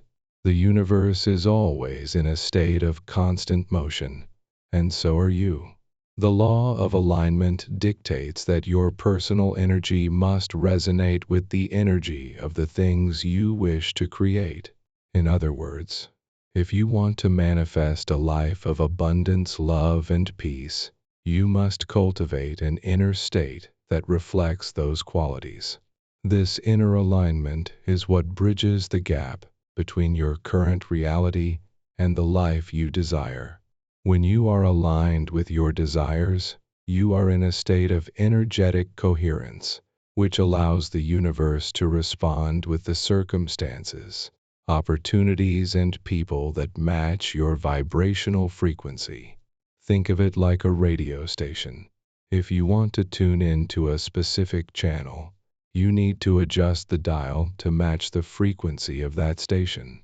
Similarly, to manifest your desires, you must adjust your energy to match the frequency of the things you want to bring into your life, whether it's wealth, love, health, or personal success. The alignment of your inner world with your outer desires is key to making manifestation work in your favor. But alignment doesn't happen overnight. It is a practice that requires constant attention and effort. You cannot simply wish for something and expect it to appear without taking the necessary steps to align your thoughts, emotions, and actions with your desire. It's about bringing your energy into harmony with the energy of the universe. When your inner state is aligned with the life you wish to create, you begin to attract the right circumstances, opportunities, and people. Everything in your life becomes easier because you are no longer working against the current. Instead, you are flowing with the natural rhythm of the universe. How to stay aligned: practicing self-awareness and consistency. The key to staying alignment is self-awareness and consistency. It's easy to fall out of alignment when you are not paying attention to your thoughts and emotions. If you find yourself dwelling on negative thoughts or feeling stuck in a place of lack, it's essential to take a step back and re-enter yourself. Self-awareness is the practice of observing your thoughts, emotions, and behaviors without judgment. It's about understanding what triggers misalignment and being proactive in shifting back into alignment when needed. One of the most effective ways to stay aligned with your desires is through mindfulness and meditation. These practices help you become more aware of your thoughts and feelings and create a space of stillness where you can reconnect with your true self. In the quiet moments of meditation, you can realign your thoughts with your desires, letting go of any negative or limiting beliefs that may be holding you back. Meditation allows you to tune into your inner guidance and reconnect with your inner power, which is essential for staying in alignment with your goals. Another important practice for maintaining alignment is gratitude. As we discussed earlier, gratitude is not just about acknowledging what you already have. It's also about aligning yourself with the vibration of abundance. By consistently practicing gratitude, you shift your energy from lack to abundance, ensuring that you remain in alignment with the positive outcomes you desire. The more grateful you are for the present moment and the blessings you already have, the more you will attract into your life. Gratitude acts as a powerful tool for re-entering your energy and keeping you aligned with your goals, especially when you feel yourself slipping into negative patterns of thought. Consistency is also crucial in the alignment process. The more consistent you are in practicing alignment techniques like mindfulness meditation and gratitude, the stronger your connection to your desires will become. It's easy to fall out of alignment when life gets busy or when challenges arise. But it's during these times that staying aligned is the most important. It's about choosing to remain focused on your desired outcome, no matter what external circumstances may arise. By staying consistent in your practices, you will continue to draw your desires toward you, even during difficult times. The impact of misalignment. How to recognize and correct the disconnect. Misalignment occurs when there is a disconnect between your inner state and the outer reality you are trying to create. This can manifest as feelings of frustration, resistance, or confusion. When you are misaligned, it can feel as though nothing is going right. Your manifestations seem to be delayed or blocked, and you might start to doubt your ability to create the life you desire. This is often a sign that something in your energy needs to be adjusted. One of the most common signs of misalignment is a sense of resistance. When you are resisting something, whether it's a situation, a person, or a part of your journey, you are essentially blocking the flow of energy. Resistance creates friction, and this friction prevents you from aligning with the vibration of your desires. To correct this, you need to identify the source of your resistance and work through it. Often resistance is rooted in fear, doubt, or limiting beliefs. If you are afraid of success, for example, you may subconsciously sabotage your efforts to manifest your desires. If you doubt your worthiness, you may block the flow of abundance into your life. Another sign of misalignment is when things feel like they are not flowing, or when you encounter constant obstacles. Manifestation is meant to be a process of ease and flow. When you are aligned with your desires, everything seems to fall into place effortlessly. If you find yourself constantly struggling, it may be time to reassess your thoughts and beliefs. Are you in alignment with the energy of abundance, or are you stuck in a mindset of scarcity or limitation? Are you taking actions that are in harmony with your desires, or are you acting from a place of fear or doubt? When you recognize the signs of misalignment, you can take steps to correct misalignment. The first step is awareness. Once you recognize that you are out of alignment, it's important to take a moment to check in with yourself. Reflect on your thoughts, emotions, and actions. Are they in harmony with your desires? If not, ask yourself what changes you need to make. This could involve shifting your mindset, adjusting your actions, or even letting go of beliefs that no longer serve you. Remember, the process of manifestation is not about forcing things to happen.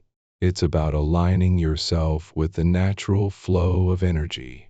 When you correct the misalignment and return to a place of flow, your desires will begin to materialize with ease. Alignment is the foundation of manifestation. To create the life you desire, you must ensure that your inner state is in harmony with the desires you wish to manifest.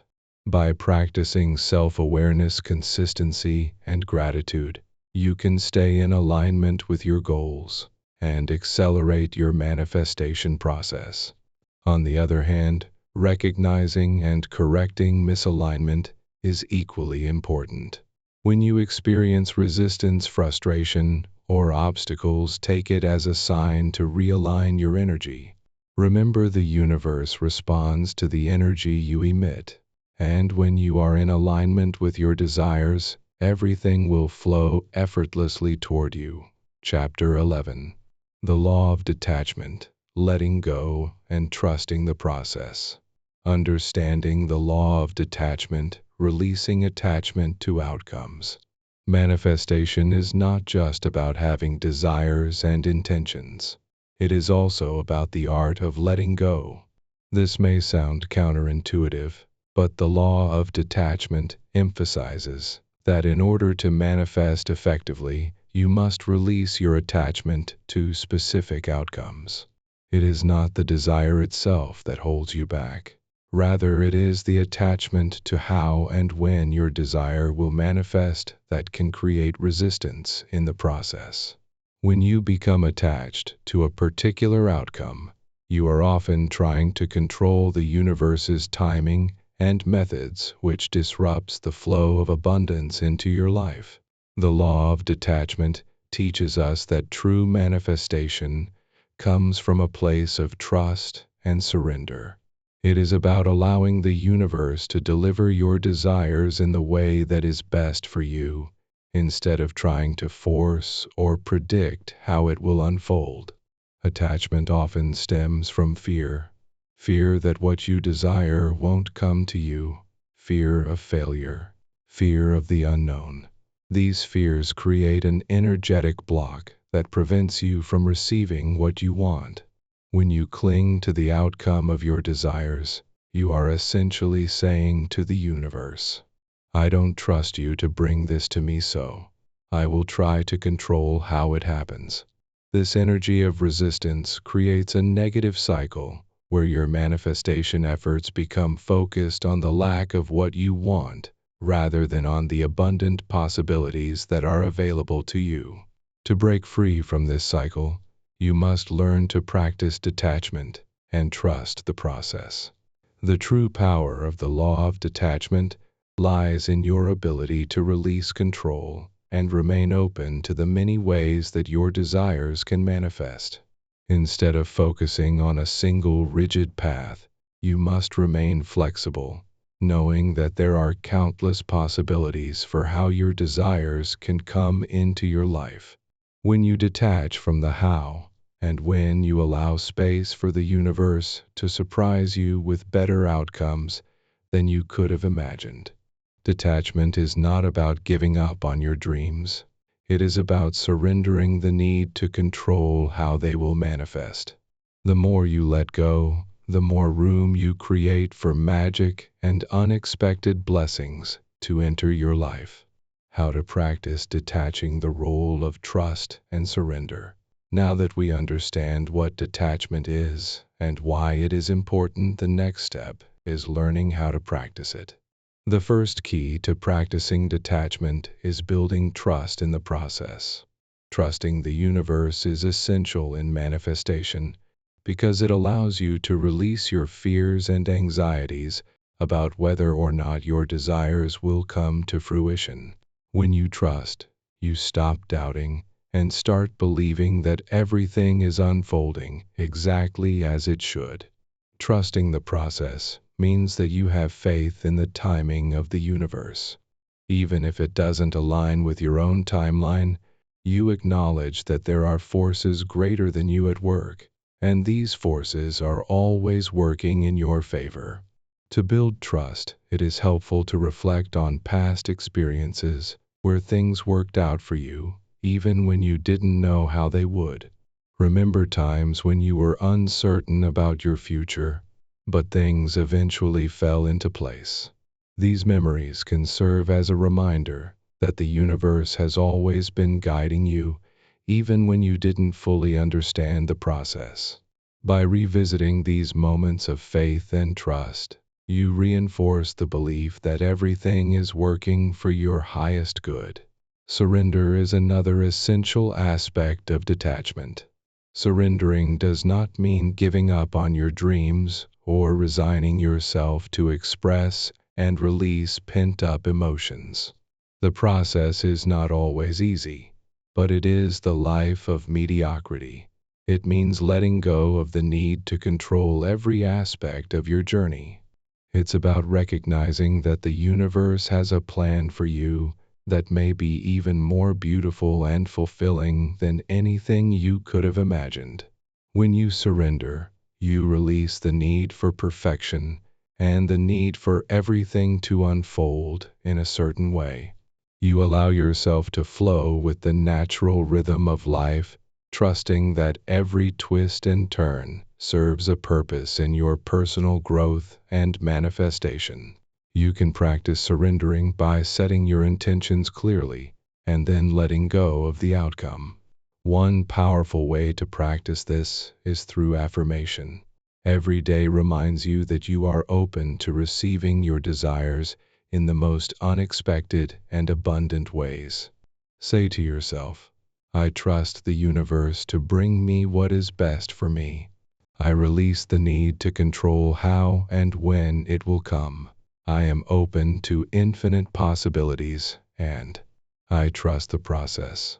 The benefits of detachment are embracing peace, freedom, and flow. The benefits of practicing detachment are vast and transformative. When you detach from the need for a specific outcome, you create space for peace and freedom in your life. Instead of constantly feeling anxious about whether your desires will manifest, you begin to experience a deep sense of inner peace.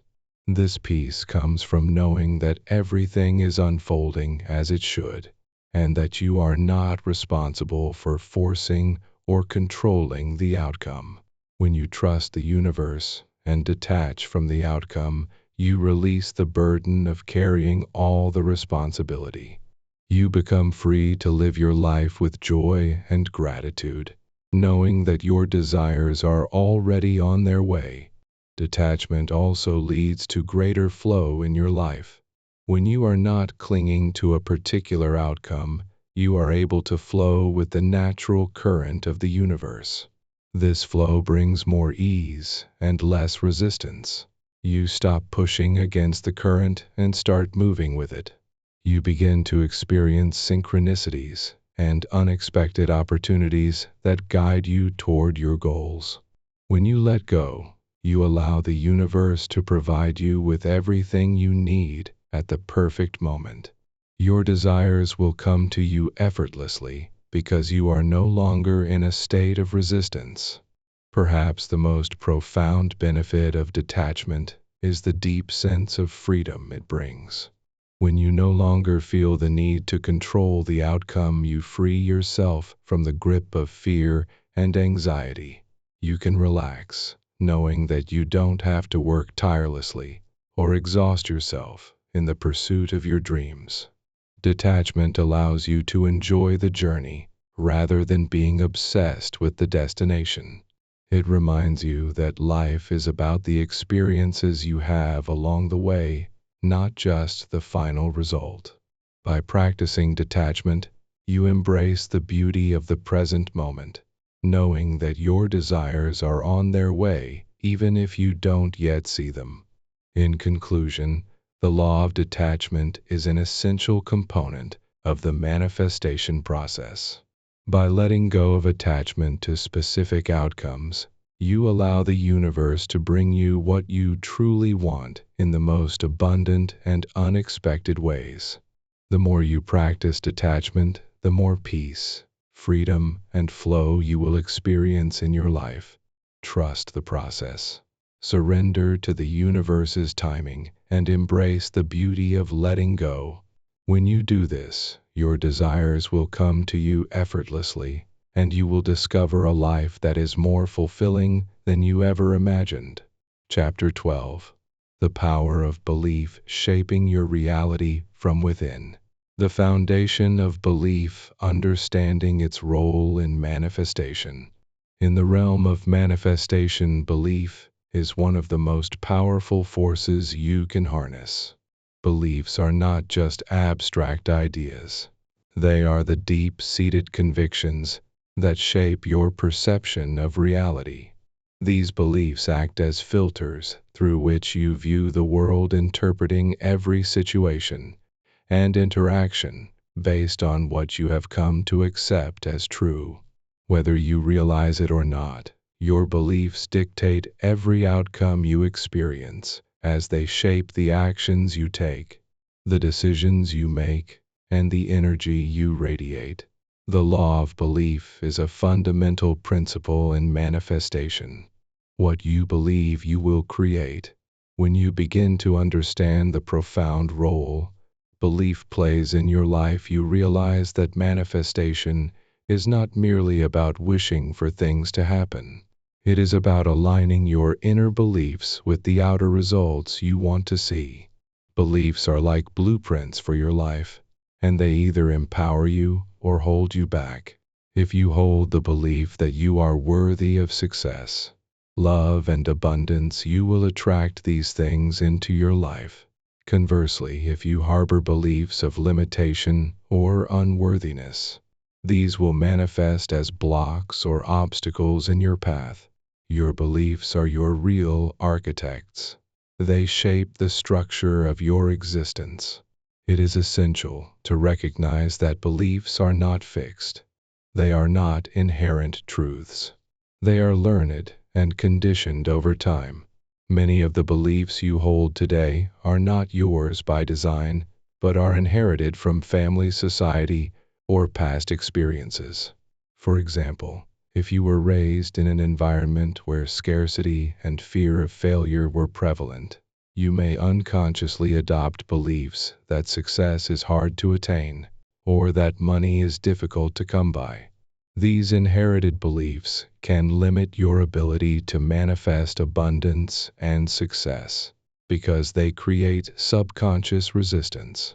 To unlock your full potential, it is necessary to recognize these limiting beliefs and replace them with empowering, expansive ones that align with the reality you wish to create. Reprogramming your beliefs, changing your inner dialogue. The good news is that beliefs can be changed. Just as they were conditioned over time, they can be reconditioned to serve you in a more positive and empowering way. The process of changing your beliefs begins with becoming aware of them. This awareness allows you to question the beliefs that no longer serve your highest good. If you believe that you are not good enough to succeed, or that the world is not a safe place, these beliefs must be identified and replaced with more positive, affirming ones.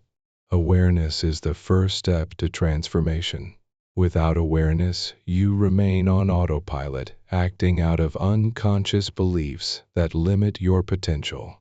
The next step is to consciously reprogram your beliefs.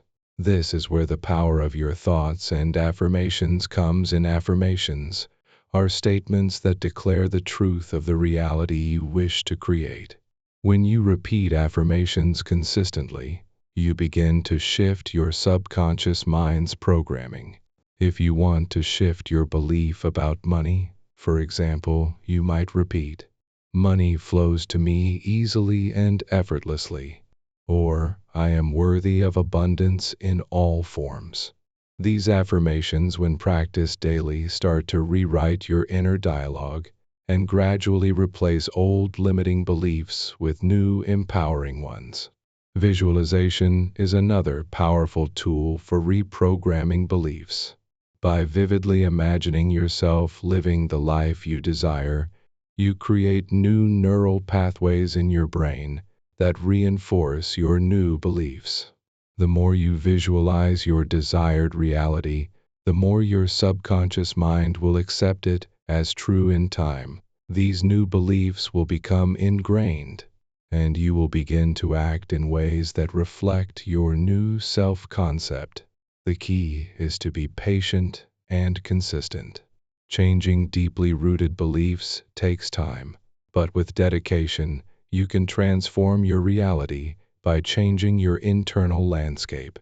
Belief and the manifestation process, aligning inner and outer worlds. Once you begin to change your beliefs, you will notice a significant shift in your ability to manifest. Beliefs act as magnets for what you desire. When you believe in the possibility of your dreams coming true, you send out powerful vibrations into the universe. These vibrations attract situations and opportunities that match your inner frequency. If you hold the belief that you can achieve anything, you will find that the universe begins to respond accordingly. The law of attraction operates in accordance with your beliefs. When you believe something is possible, you align your energy with it, and the universe will deliver it.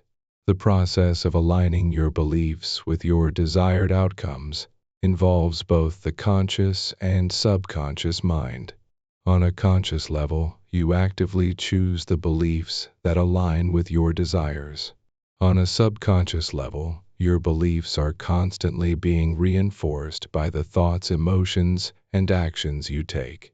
When you have a deep, unwavering belief that you can achieve something, you are more likely to take inspired action that brings you closer to your goal. Conversely, when you have doubts, and limiting beliefs, your actions become persistent. Or you may even avoid opportunities that could bring you closer to your desires. A key aspect of the law of belief is that the universe does not differentiate between positive or negative beliefs. It simply responds to what you believe with absolute precision. If you believe that success is difficult, the universe will provide you with experiences that reinforce that belief. If you believe that abundance is limitless, the universe will bring you experiences of abundance. This is why it is crucial to identify and change limiting beliefs so you can align your inner world with the external reality you wish to create. Your beliefs are the gateway to your manifestation. When you believe truly and deeply that your desires are possible, you will begin to see them materialize in your life. In conclusion, the law of belief is one of the most powerful laws of manifestation. Your beliefs shape the very foundation of your reality. By identifying and changing limiting beliefs, you can shift your perception and ultimately your outcomes. Reprogramming your beliefs takes time and effort, but it is a crucial step in creating the life you desire. The more you align your beliefs with your dreams, the more effortlessly they will manifest. Trust in the process. Believe in yourself and know that your reality is shaped from within. The moment you change your beliefs, you will change your world. Chapter 13. The Art of Inspired Action. Moving from intention to reality. The importance of inspired action in manifestation. Manifestation is not a passive process. It requires active participation. Many people mistakenly believe that if they simply think about their desires, they will magically come into being. While the power of thought and belief is crucial, manifestation demands that you take inspired action to bring your desires into the physical world. Inspired action is not just any action. It is the kind of action that feels aligned with your intentions, energized by your belief in your goals, and guided by a deep sense of purpose. This action is the vehicle that carries your intentions into reality. Without it, even the most powerful intentions can remain stagnant, never materializing into tangible outcomes. Taking inspired action means acting from a place of clarity, focus, and trust. It is not about rushing or forcing things into existence. It is about responding to the subtle guidance that arises when you are aligned with your desires. Inspired action is often spontaneous, intuitive, and effortless. It feels like the next logical step to take in the flow of your life, and it is always in harmony with your inner purpose. The universe, in its infinite wisdom, provides you with opportunities, signs, and synchronicities that guide you towards your goals. Your job is to notice these cues and take action when they arise, even if the next step feels uncertain or uncomfortable. When you are aligned with your purpose, the action you take will be infused with energy and intention, leading you closer to your manifestation. The distinction between inspired action and regular action is that inspired action comes with a sense of inner guidance and clarity. Regular action, on the other hand, may feel forced, disconnected, or based on fear or external pressure. It is important to recognize the difference. Inspired action flows with ease and grace, while forced action often feels like a struggle.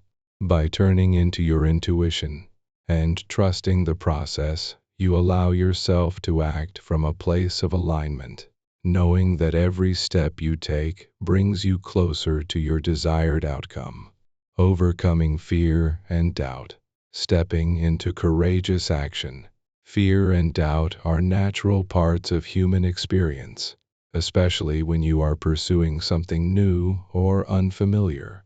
They arise when you step out of your comfort zone, challenge old beliefs, or attempt to create something beyond what you have experienced before. However, fear and doubt are not necessarily signs that you should stop moving forward. On the contrary, they often signal that you are on the verge of growth and transformation. The key is not to eliminate fear and doubt entirely, but to learn how to move forward in spite of them. This is where courageous action comes into play. Courageous action is the act of moving forward despite fear and uncertainty. It involves acknowledging your fears, but choosing to act in alignment with your goals, regardless of how you feel in the moment. It is normal to feel fear when you are venturing into the unknown. It is normal to doubt yourself when you are striving for something that seems out of reach. What matters is that you do not let these feelings paralyze you. Instead, you use them as fuel to push through and take the next step, knowing that each step forward brings you closer to your desired outcome. The process of overcoming fear involves reframing it. Rather than seeing fear as something to avoid, you can see it as a natural part of the manifestation journey. Fear often arises when you are about to make a significant shift in your life, when you are about to let go of old habits, beliefs, or ways of being. It is a sign that you are stepping into a new chapter, one that is filled with potential and possibility. The key is not to be overwhelmed by fear, but to acknowledge it and take action anyway. By doing so, you begin to build resilience and confidence, reinforcing your belief in yourself and your ability to manifest your desires, trusting the process, letting go of control, and allowing flow. One of the most important aspects of taking inspired action is learning to trust the process. Many people struggle with manifestation because they try to control every aspect of their journey, from how things will unfold to when they will happen. However, this desire for control often creates resistance, blocking the flow of manifestation. To manifest effectively, you must learn to let go of the need for control and trust that the universe has a plan for you. Trusting the process means surrendering your attachment to the outcome and allowing things to unfold in their own time. It is about having faith that every step you take, no matter how small it is, bringing you closer to your goals. When you release the need for control, you open yourself up to receive what the universe has in store for you. This does not mean you stop taking action. It simply means that you are no longer attached to a specific result. Instead, you allow yourself to move forward with a sense of ease, knowing that everything is working out for your highest good. One way to cultivate trust is to reflect on past experiences where things have worked out in your favor, even when you didn't know how they would. Remember times in your life when you took inspired action, even though the outcome was uncertain, and everything turned out better than you expected. By recalling these moments, you reinforce your trust in the process and in your ability to manifest your desires. Trust is a muscle that needs to be exercised regularly. The more you trust in the unfolding of your journey, the more you will find that the universe responds with synchronicities, opportunities, and support. Inspired action is the key to turning your dreams into reality. Manifestation is not about sitting back and waiting for things to happen. It is about actively participating in the process and moving forward with faith and confidence. By taking inspired, courageous action, and trusting the process, you align yourself with the flow of the universe and open the door to endless possibilities. Remember that the law of creation is not a passive force. It is a dynamic, interactive process that requires your involvement. The more you step into your power and take inspired action, the more you will see your desires manifest before your eyes. Trust the journey. Take the next step and know that the universe is supporting you every step of the way. Chapter 14. Becoming the Creator. Living as a manifestation master, embodying the creator identity. To reach the final evolution of the law of creation is to step fully into your role as a conscious creator.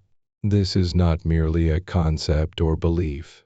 It is a living identity, an energetic frequency that radiates through everything you think, do, and attract. Embodying the creator identity is not about occasional practices or intermittent focus. It's about internalizing the awareness that you are the source of your reality. When you reach this level of embodiment, you no longer ask if manifestation works. You no longer waver between belief and doubt. You exist in a state of certainty. You have seen evidence that lived the transformations and became intimately familiar with the energetic and practical mechanics of creation. The shift is profound, like awakening from a dream and realizing you were the dreamer all along. Life stops happening to you and begins to unfold from you. The embodiment of the Creator is rooted in emotional mastery. You learn that your state of being precedes and informs the world you interact with.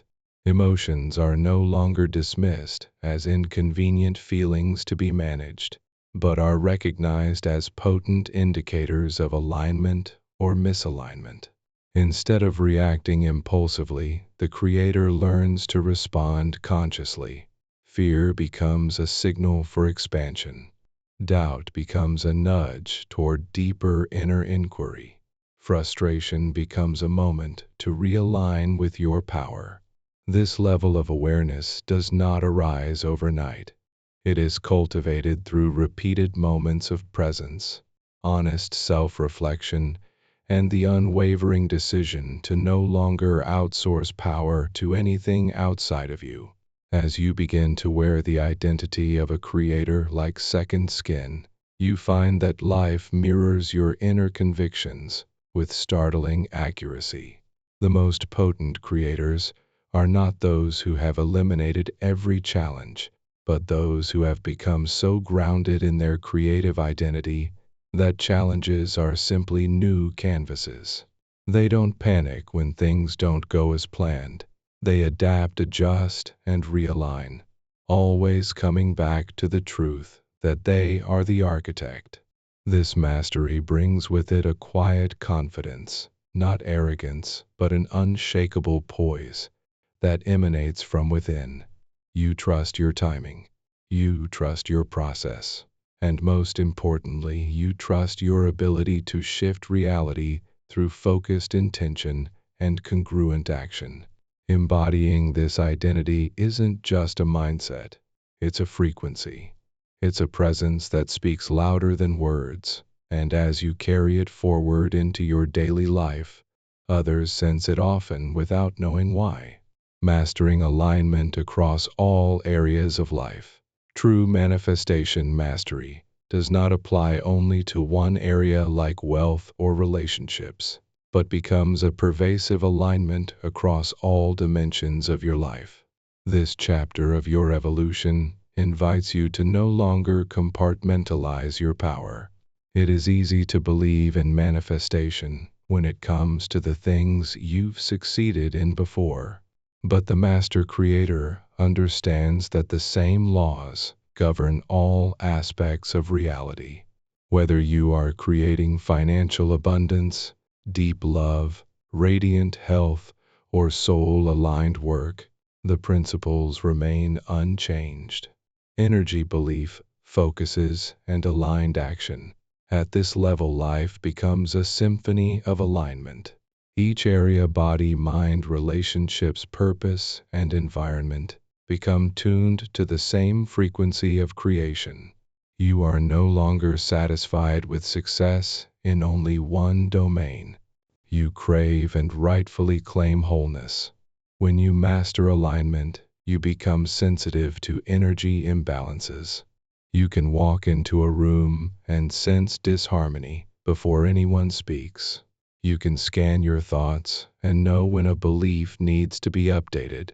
You feel when your body is out of sync and respond with care rather than avoidance. This level of energetic refinement requires deep honesty. There is no bypassing. There is no spiritual masking. The Creator does not run from contrast. They investigate it with curiosity. Every misalignment becomes a doorway to greater clarity. Every unmet desire becomes a compass, pointing toward the next layer of personal integration. There is no shame in misalignment, only information. This mindset shift is what liberates you from the loop of guilt and self-judgment and places you firmly in the realm of growth and responsibility. Mastery of alignment also brings about an intuitive lifestyle. You are no longer making decisions solely with logic, but are guided by inner knowing. You feel when to act and when to wait. You sense which people nourish your vision and which drain your energy. You discern which opportunities are aligned and which are distractions. This inner compass becomes sharper the more you honor it. And as you do, life becomes almost magical. Not because there is no effort, but because effort is now aligned, graceful, and rewarding. In this phase, alignment is not a task to manage.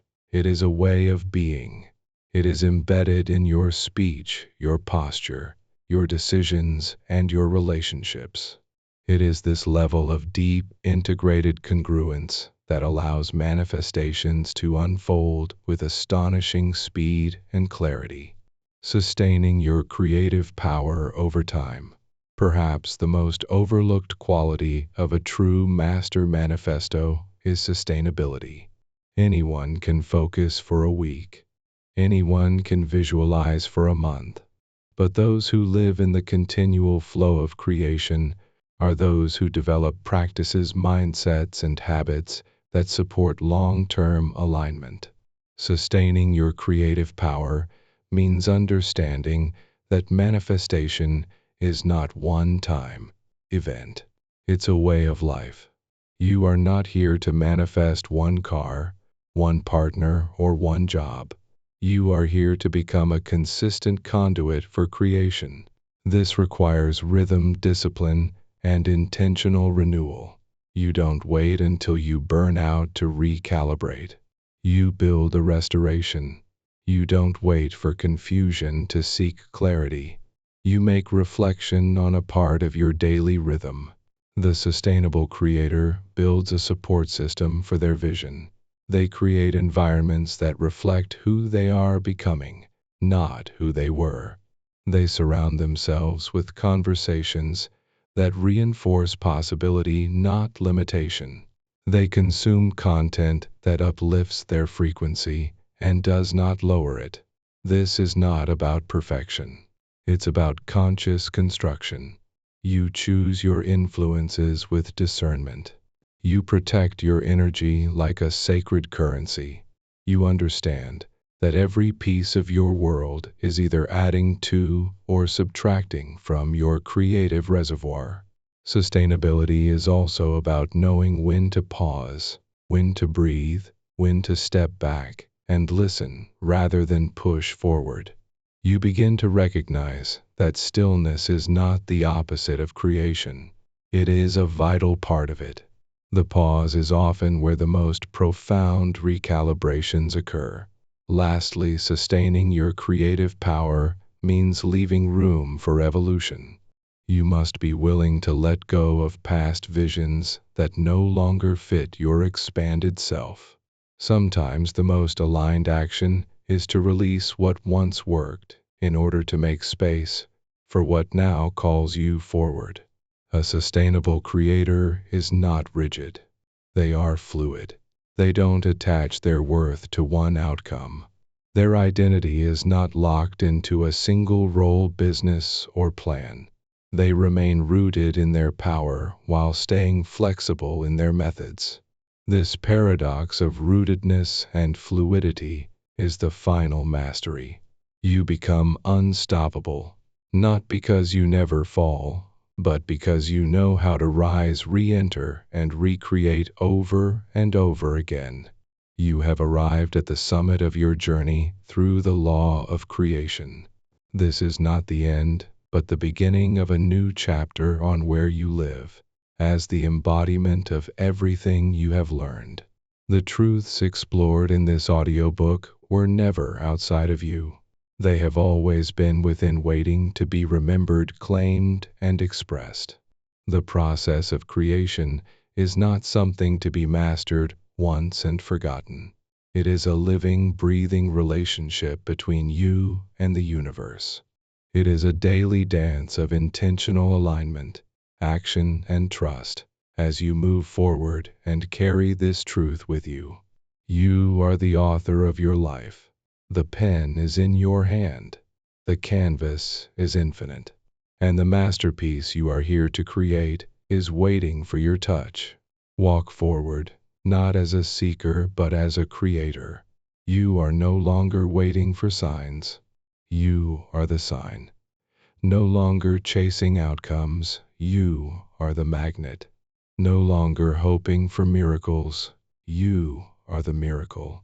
Now is the time to stop reading and start manifesting real results. Chapter 15. The Infinite Loop. Creation as a Way of Life. The end is the beginning. Sustained manifestation. As you arrive at this final chapter, a quiet realization may begin to stir within you. The journey of creation doesn't conclude at a goal reached, a vision fulfilled, or a desire made manifest. Those milestones are not end points. They are doorways.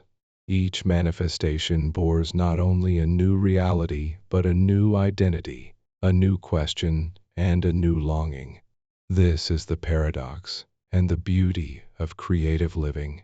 The moment you arrive, you also begin again. Sustained manifestation is not about achieving and halting, but rather evolving and expanding. Most people believe that the act of manifestation is linear. You identify a desire, visualize it, align your emotions and actions, and eventually you arrive at a tangible result.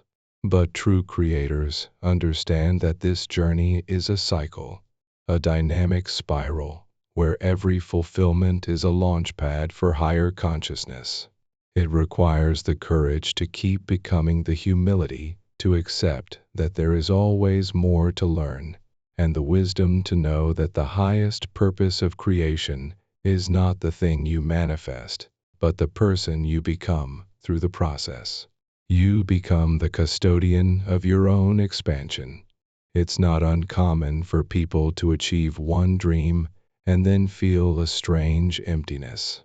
It's not failure, nor is it dissatisfaction. It's the soul's gentle whisper that you are not here to stagnate. Life was never meant to be lived in still frames, but in motion pictures. Creation as a way of life means falling in love with growth itself, with the dance between desire and surrender, with knowing that every level of reality invites you into a deeper intimacy with yourself. This understanding reshapes your entire approach to success. It's no longer about reaching a mountaintop and planting your flag. It's about savoring every step of the climb, every shift in terrain, every breathless moment when the view takes your breath away. When you begin to see manifestation as a living rhythm rather than a static destination, you free yourself from the pressure of arriving. You fall into alignment with the eternal truth. The universe is not asking you to become someone else. It is inviting you to unfold all that you already are. Mastery of inner reality, the Creator's daily practice. The world you experience on the outside is nothing more than a mirror held up to the world within. This principle, though often repeated, is rarely lived at its fullest depth. To master your reality, you must become masterful with your thoughts, your emotional vibrations, and the beliefs you rehearse every day. This is not achieved by accident. It requires intention, practice, and reverence for the unseen. If you wake each morning and immediately surrender your awareness to chaos noise or the narratives of others, you relinquish the authorship of your day. The Creator's path demands conscious initiation, whether through stillness, meditation, movement, or breath work. Your first act of each day should be to remember who you are and whose reality you are sculpting. This is not a ritual of control, but of alignment. The purpose is not to force the universe into submission, but to bring yourself into harmony with its pulse. A master of inner reality cultivates a sacred boundary around their energy. They do not allow circumstance to define mood, nor do they let fleeting emotions steer their decisions. They feel deeply, but they are not ruled by feeling. They trust their intuition, but balance it with clarity. Most importantly, they refuse to outsource their power. To walk as a true creator means to claim ownership of your internal landscape, tending to your thoughts like a gardener tends to soil, uprooting the weeds of scarcity and planting seeds of abundance again and again. The practice is not glamorous. It's often quiet, personal, and misunderstood by those still enslaved to reaction. But its results are undeniable. Over time, your outer world bends to the shape of your inner mastery. Synchronicities multiply, resistance lessens, and what once seemed magical becomes normal. This is not coincidence. It is coherence.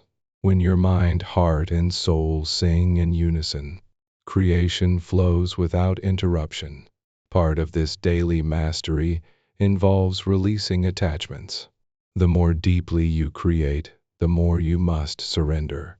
This seems contradictory, but it is foundational. Clinging too tightly to outcomes introduces tension, fear, and doubt, distorting the very frequency that was meant to call your vision into being. The Creator walks the delicate line between focus and flow. You hold the vision, yes, but with open hands. You affirm it, but you do not beg. You trust the unfolding even when it takes longer than expected. Your role is not to micromanage the how, but to nurture the why within your soul and allow the universe to respond in kind. The daily practice of surrender is not passive. It's deeply active. It is the act of choosing peace over control, trust over desperation, love over fear. This is the unseen work behind every seen miracle, becoming the embodiment, living as the law. The most profound form of manifestation is not external. It is the embodiment of the Creator's identity. All teachings, all techniques, all disciplines eventually point to this truth. You must become the vibration of what you seek. This means going beyond practice and into being. It is no longer enough to do manifestation. You must live it, breathe it, embody it, in every interaction, decision, and belief. Becoming the law means letting go of the persona that hoped to manifest something and stepping fully into the self who already is. This is not an act of arrogance, but of spiritual authority. It is not fantasy. It is a recognition that the external world reflects the consciousness you stabilize. If you believe you are loved, worthy, creative, and abundant, then the world has no choice but to echo that belief back to you. But embodiment is not performance. It's not pretending to be what you are not. It's remembering what you are beneath the conditioning, fears, and social programming. This process of remembrance often feels like shedding old habits, outdated roles, unspoken agreements, and stories that no longer resonate. Embodiment requires bravery for it, means choosing authenticity even when it's uncomfortable. You must walk differently, speak differently, even think differently. Not because someone told you to, but because you now see yourself as a creator, not a passive participant in life. The change may feel subtle at first. You may notice yourself responding to challenges with a new calm. You may catch limiting thoughts before they grow roots. You may sense a greater ease, a flow that was once elusive, now becoming natural. This is embodiment. The law is no longer something you use. It is who you are. And as this becomes your reality, you begin to influence others not through force, but through frequency. Your presence becomes a transmission. Your joy becomes contagious. Your clarity becomes magnetic. You are no longer seeking signs. You become the sign. The universe moves through you because you are no longer in resistance. You are not trying to create. You are allowing creation to express itself through your life. In this state, manifestation accelerates not because you chase it harder, but because you are aligned with its source. You are the source. Every step you take radiates intention. Every word you speak carries power. Every breath you draw is sacred. This is not an end. It is a beginning. The law is not a tool. It is a way of being. You are not reading this to remember facts. You are reading to remember your divinity. Chapter 16. Multi-dimensional manifestation. Manifesting health, wealth, and relationships together. The myth of compartmentalized success is one of the greatest lies taught in the world of manifestation. People are often told, whether subtly or overtly, that they must choose a lane, that if they want to be wealthy, they must sacrifice health, that if they desire a deep relationship, they might have to let go of professional success, or that physical vitality is somehow at odds with financial or emotional abundance. This fragmented thinking is not only flawed, but entirely counter to the universal nature of true creation. Manifestation is not a game of trade-offs, but of total energetic congruence. You are not a fractured being. You are an integrated field of consciousness. And when that field becomes coherent across all levels, the manifestations of health, wealth, and relationships arrive not as isolated events, but as synchronized expressions of one unified self. What must be understood is that your reality does not differentiate between areas of life the way your mind does. The universe responds to your vibration, not your subject-based requests. When you step into a frequency of wholeness, everything begins to align accordingly. This is why you will often find that a person who begins taking their health seriously suddenly receives new business opportunities, or someone who heals their relationship with money finds that their romantic life opens up. These are not coincidences. They are reflections of an internal coherence being established. So, to manifest multi-dimensionally, you must first deconstruct the inner belief that says success must be earned through sacrifice. That belief itself is a form of energetic scarcity, and it taints every creation it touches. Instead, step into the paradigm that says, I get to have it all, not as a reward, but as my natural state when I am in alignment. Begin treating your health, your finances, and your relationships not as isolated goals, but as energetic limbs of the same body. You don't feed one limb and starve another. You nurture the whole. If you find yourself drained financially, ask where you are also tolerating emotional depletion. If your romantic life feels unfulfilling, inquire whether you've been neglecting the body that holds your intimacy. The inner landscape always tells the truth. Start by observing your inner dialogue across these areas. Is your tone empowering or compromising? Do you speak life into your body while speaking fear into your finances? Do you nurture your partner and neglect your passions? Balance must be built within first, and only then will the outer world harmonize in response. Energetic synchronization across life areas. At the core of multi-dimensional manifestation lies the principle of energetic synchronization. Every area of your life operates on its own vibrational frequency, yet those frequencies are not independent. They interact constantly like instruments in a symphony. When one instrument plays out of tune, it throws off the entire harmony. To create a life where wealth, love, vitality, and purpose all flourish simultaneously, you must ensure the energetic music of your life plays in resonance. This doesn't mean every area is perfect at all times, but that none are so dissonant. They disrupt the flow of the whole. Synchronization is less about perfection and more about attunement. This begins with the body, because the body is your first instrument. It houses every emotion, every belief, every energetic impulse. If you wake up every day anxious about money, your nervous system adopts that frequency, and it spreads into your interactions, your posture, even your digestion. Now imagine trying to create a loving relationship from that state. The anxiety leaks into communication, into tone, into emotional presence.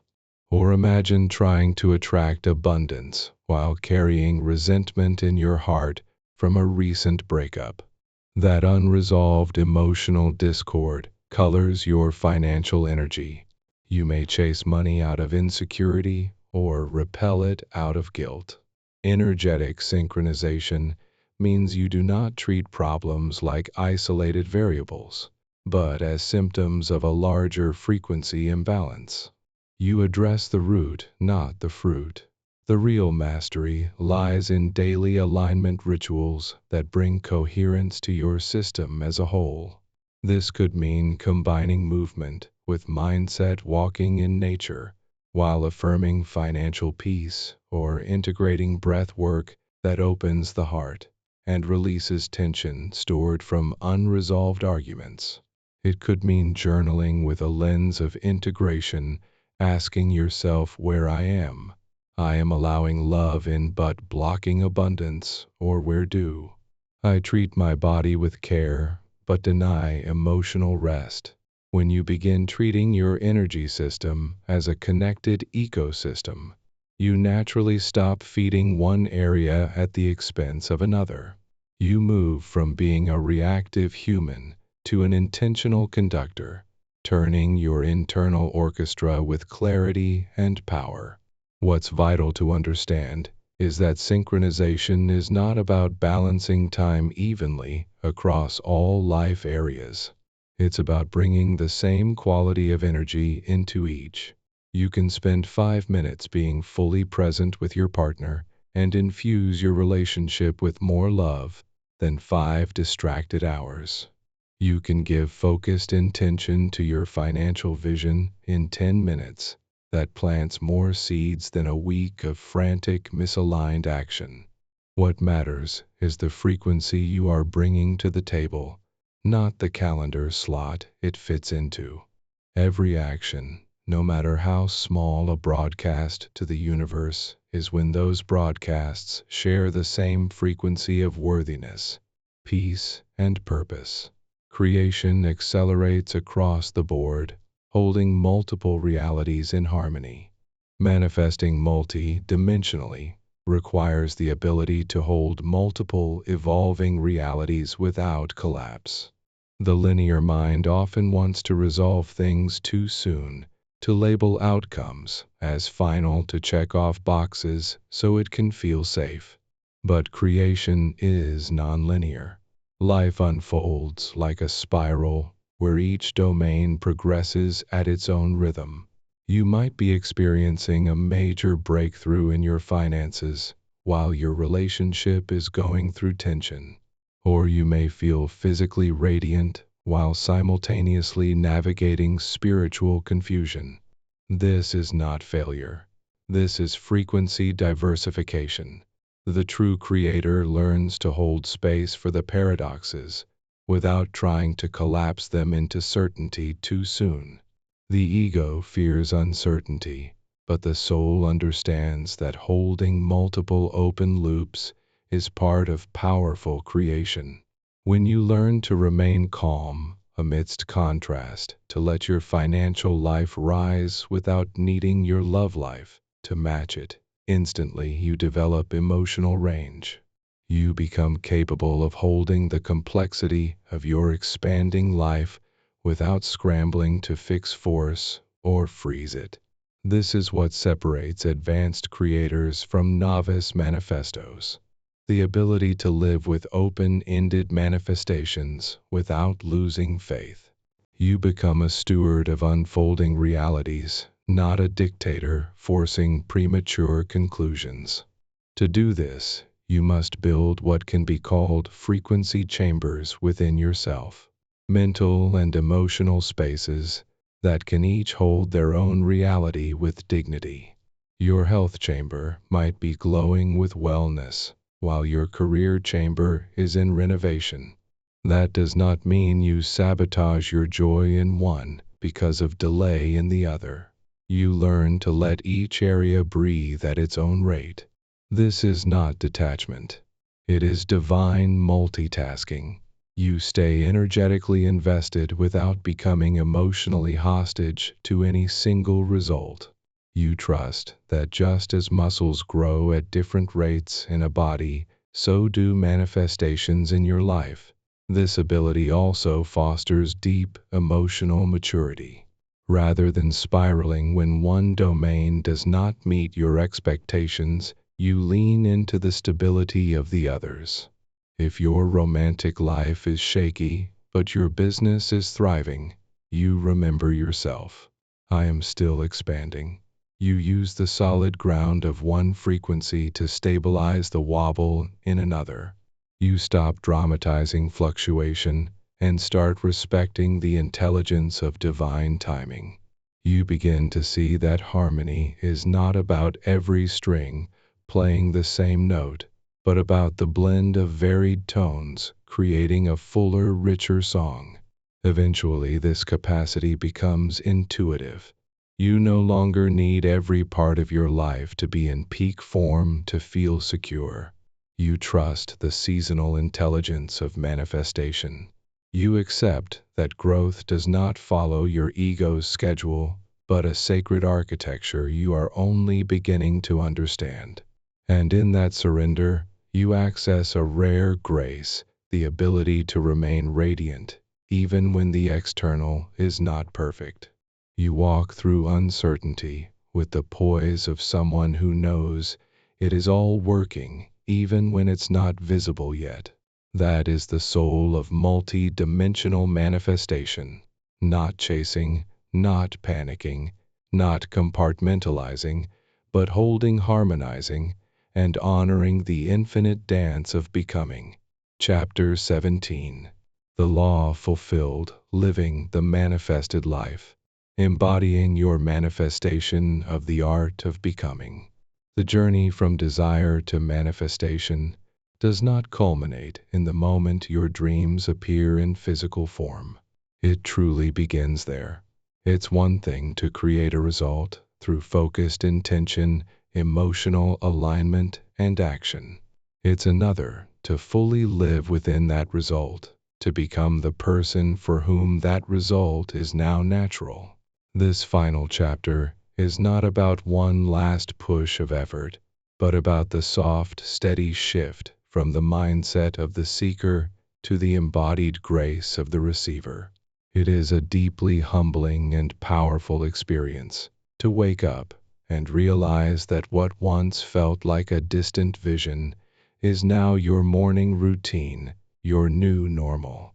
This is the moment when the law of creation matures from a philosophy into a lifestyle.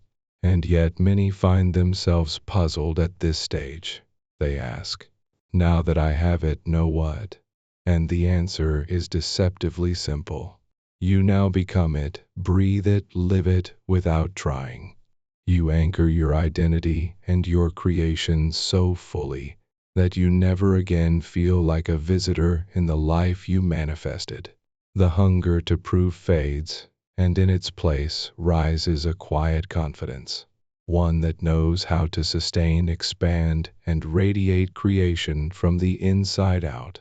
It is critical to understand that manifestation is not a fixed event. It is a relationship, a continuous dialogue between your consciousness and reality. When you first set out to create a new financial situation, a fulfilling relationship, radiant health, or creative success, you spoke to the universe in the language of belief, imagination, and energetic alignment. Once your desire took form, that dialogue didn't end. It simply evolved.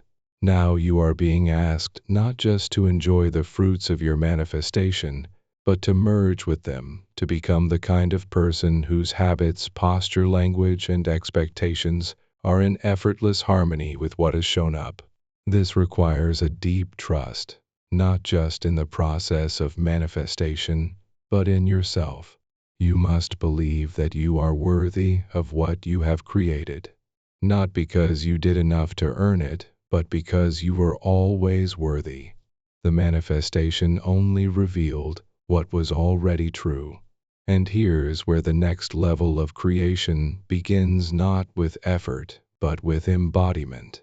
Embodiment is the sacred act of becoming the frequency you once reached for. It's when your internal dialogue shifts from, I hope this lasts, to, of course, this is who I am. It's when you no longer fear losing what you have because you recognize that it was never separate from you in the first place. The house, the book, deal, the soulmate, the business, the health breakthrough, whatever it is, becomes not just yours, but you. And with that integration comes a quiet kind of power. You move differently. You attract differently. You create not through force, but through resonance. Embodiment makes manifestation sustainable. It's no longer a peak moment, it becomes your baseline. And from that baseline, you can reach even greater heights without burning out, without questioning your right to receive, without sabotaging your results. The loop of creation, sustaining, and expanding your reality. With embodiment comes a new rhythm, what I call the loop of creation. Unlike the linear path you may have followed at the beginning, desire, focus, belief, action, outcome, the loop invites you to continuously revisit and elevate your reality. Just as nature moves in seasons, so too does your creative energy. And in this circular movement, there is no end, only expansion.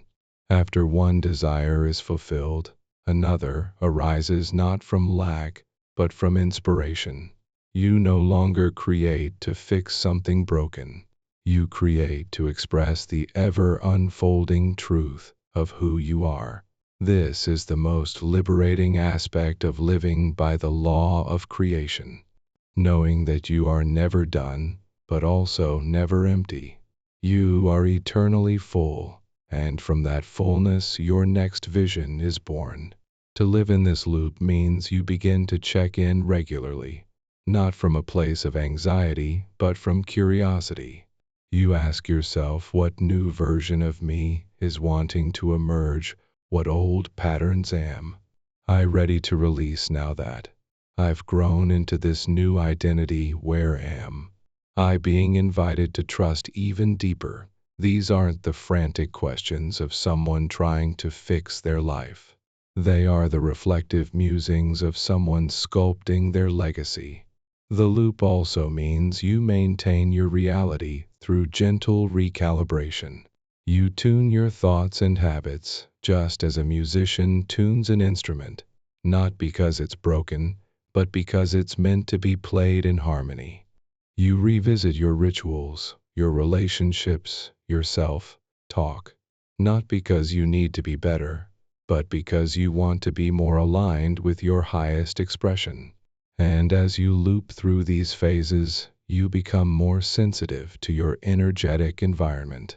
You notice quickly when something feels off, not because you're fragile, but because you've become so attuned to your truth that discord can no longer hide. You address misalignment with love and decisiveness. You no longer tolerate prolonged self-betrayal. And this doesn't make you rigid. It makes you sovereign. You create space for evolution without spiraling into self-doubt. You allow joy to grow without waiting for the other shoe to drop. And perhaps most importantly, you understand that sustaining your manifestations is not about constant hustle. It's about energetic hygiene, emotional honesty, and staying in conscious relationship with your reality. You become the gardener of your inner world, trimming, watering, nurturing, and occasionally replanting, not in fear but in devotion to your growth, becoming the source creating from overflow, not emptiness. As you stabilize in your manifested life, something profound begins to occur. You begin to realize that you are no longer creating from a place of need. You are creating from overflow. And this shift is sacred. It is the hallmark of a true master of creation. When you first began this journey, your desires were likely shaped by what you lacked or longed for.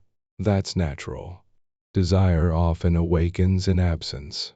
But once you've manifested those desires and embodied them, you discover a deeper truth.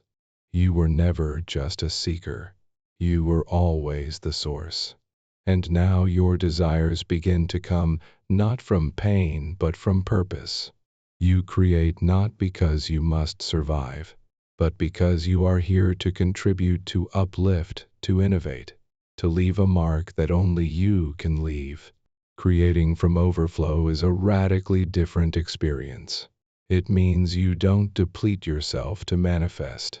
You expand yourself. You don't hustle to prove. You create to play. The act of creating becomes joyful, not urgent. And because you are no longer trying to escape something, you start to build things that are rooted in presence, love, and vision. Whether it's a new business, a community project, an art form, a new chapter in your personal life, or a global movement, you are no longer trying to fill a void. You are channeling what already overflows within you, and from that energy you become magnetic. You inspire not by telling people what to do, but by being a living example of what's possible when someone chooses to become the conscious architect of their own life. At this stage, your power no longer lies in what you can manifest. It lies in who you awaken by simply being who you are. You speak, and people feel permission to dream. You show up, and the energy in the room shifts. You make decisions, and others gain clarity on their own next step. This is not ego. It is influence grounded in authenticity. And it only happens because you've done the deep inner work of releasing shame, claiming worth, embodying joy, and choosing alignment over approval. You've learned to say yes to what expands you, and no to what dims your light. You've learned to stay in your lane, trust your timing, and celebrate others without comparing paths. And because of that, you have become not just a creator, but a creator of creators. Your life is a signal, a lighthouse, a permission slip,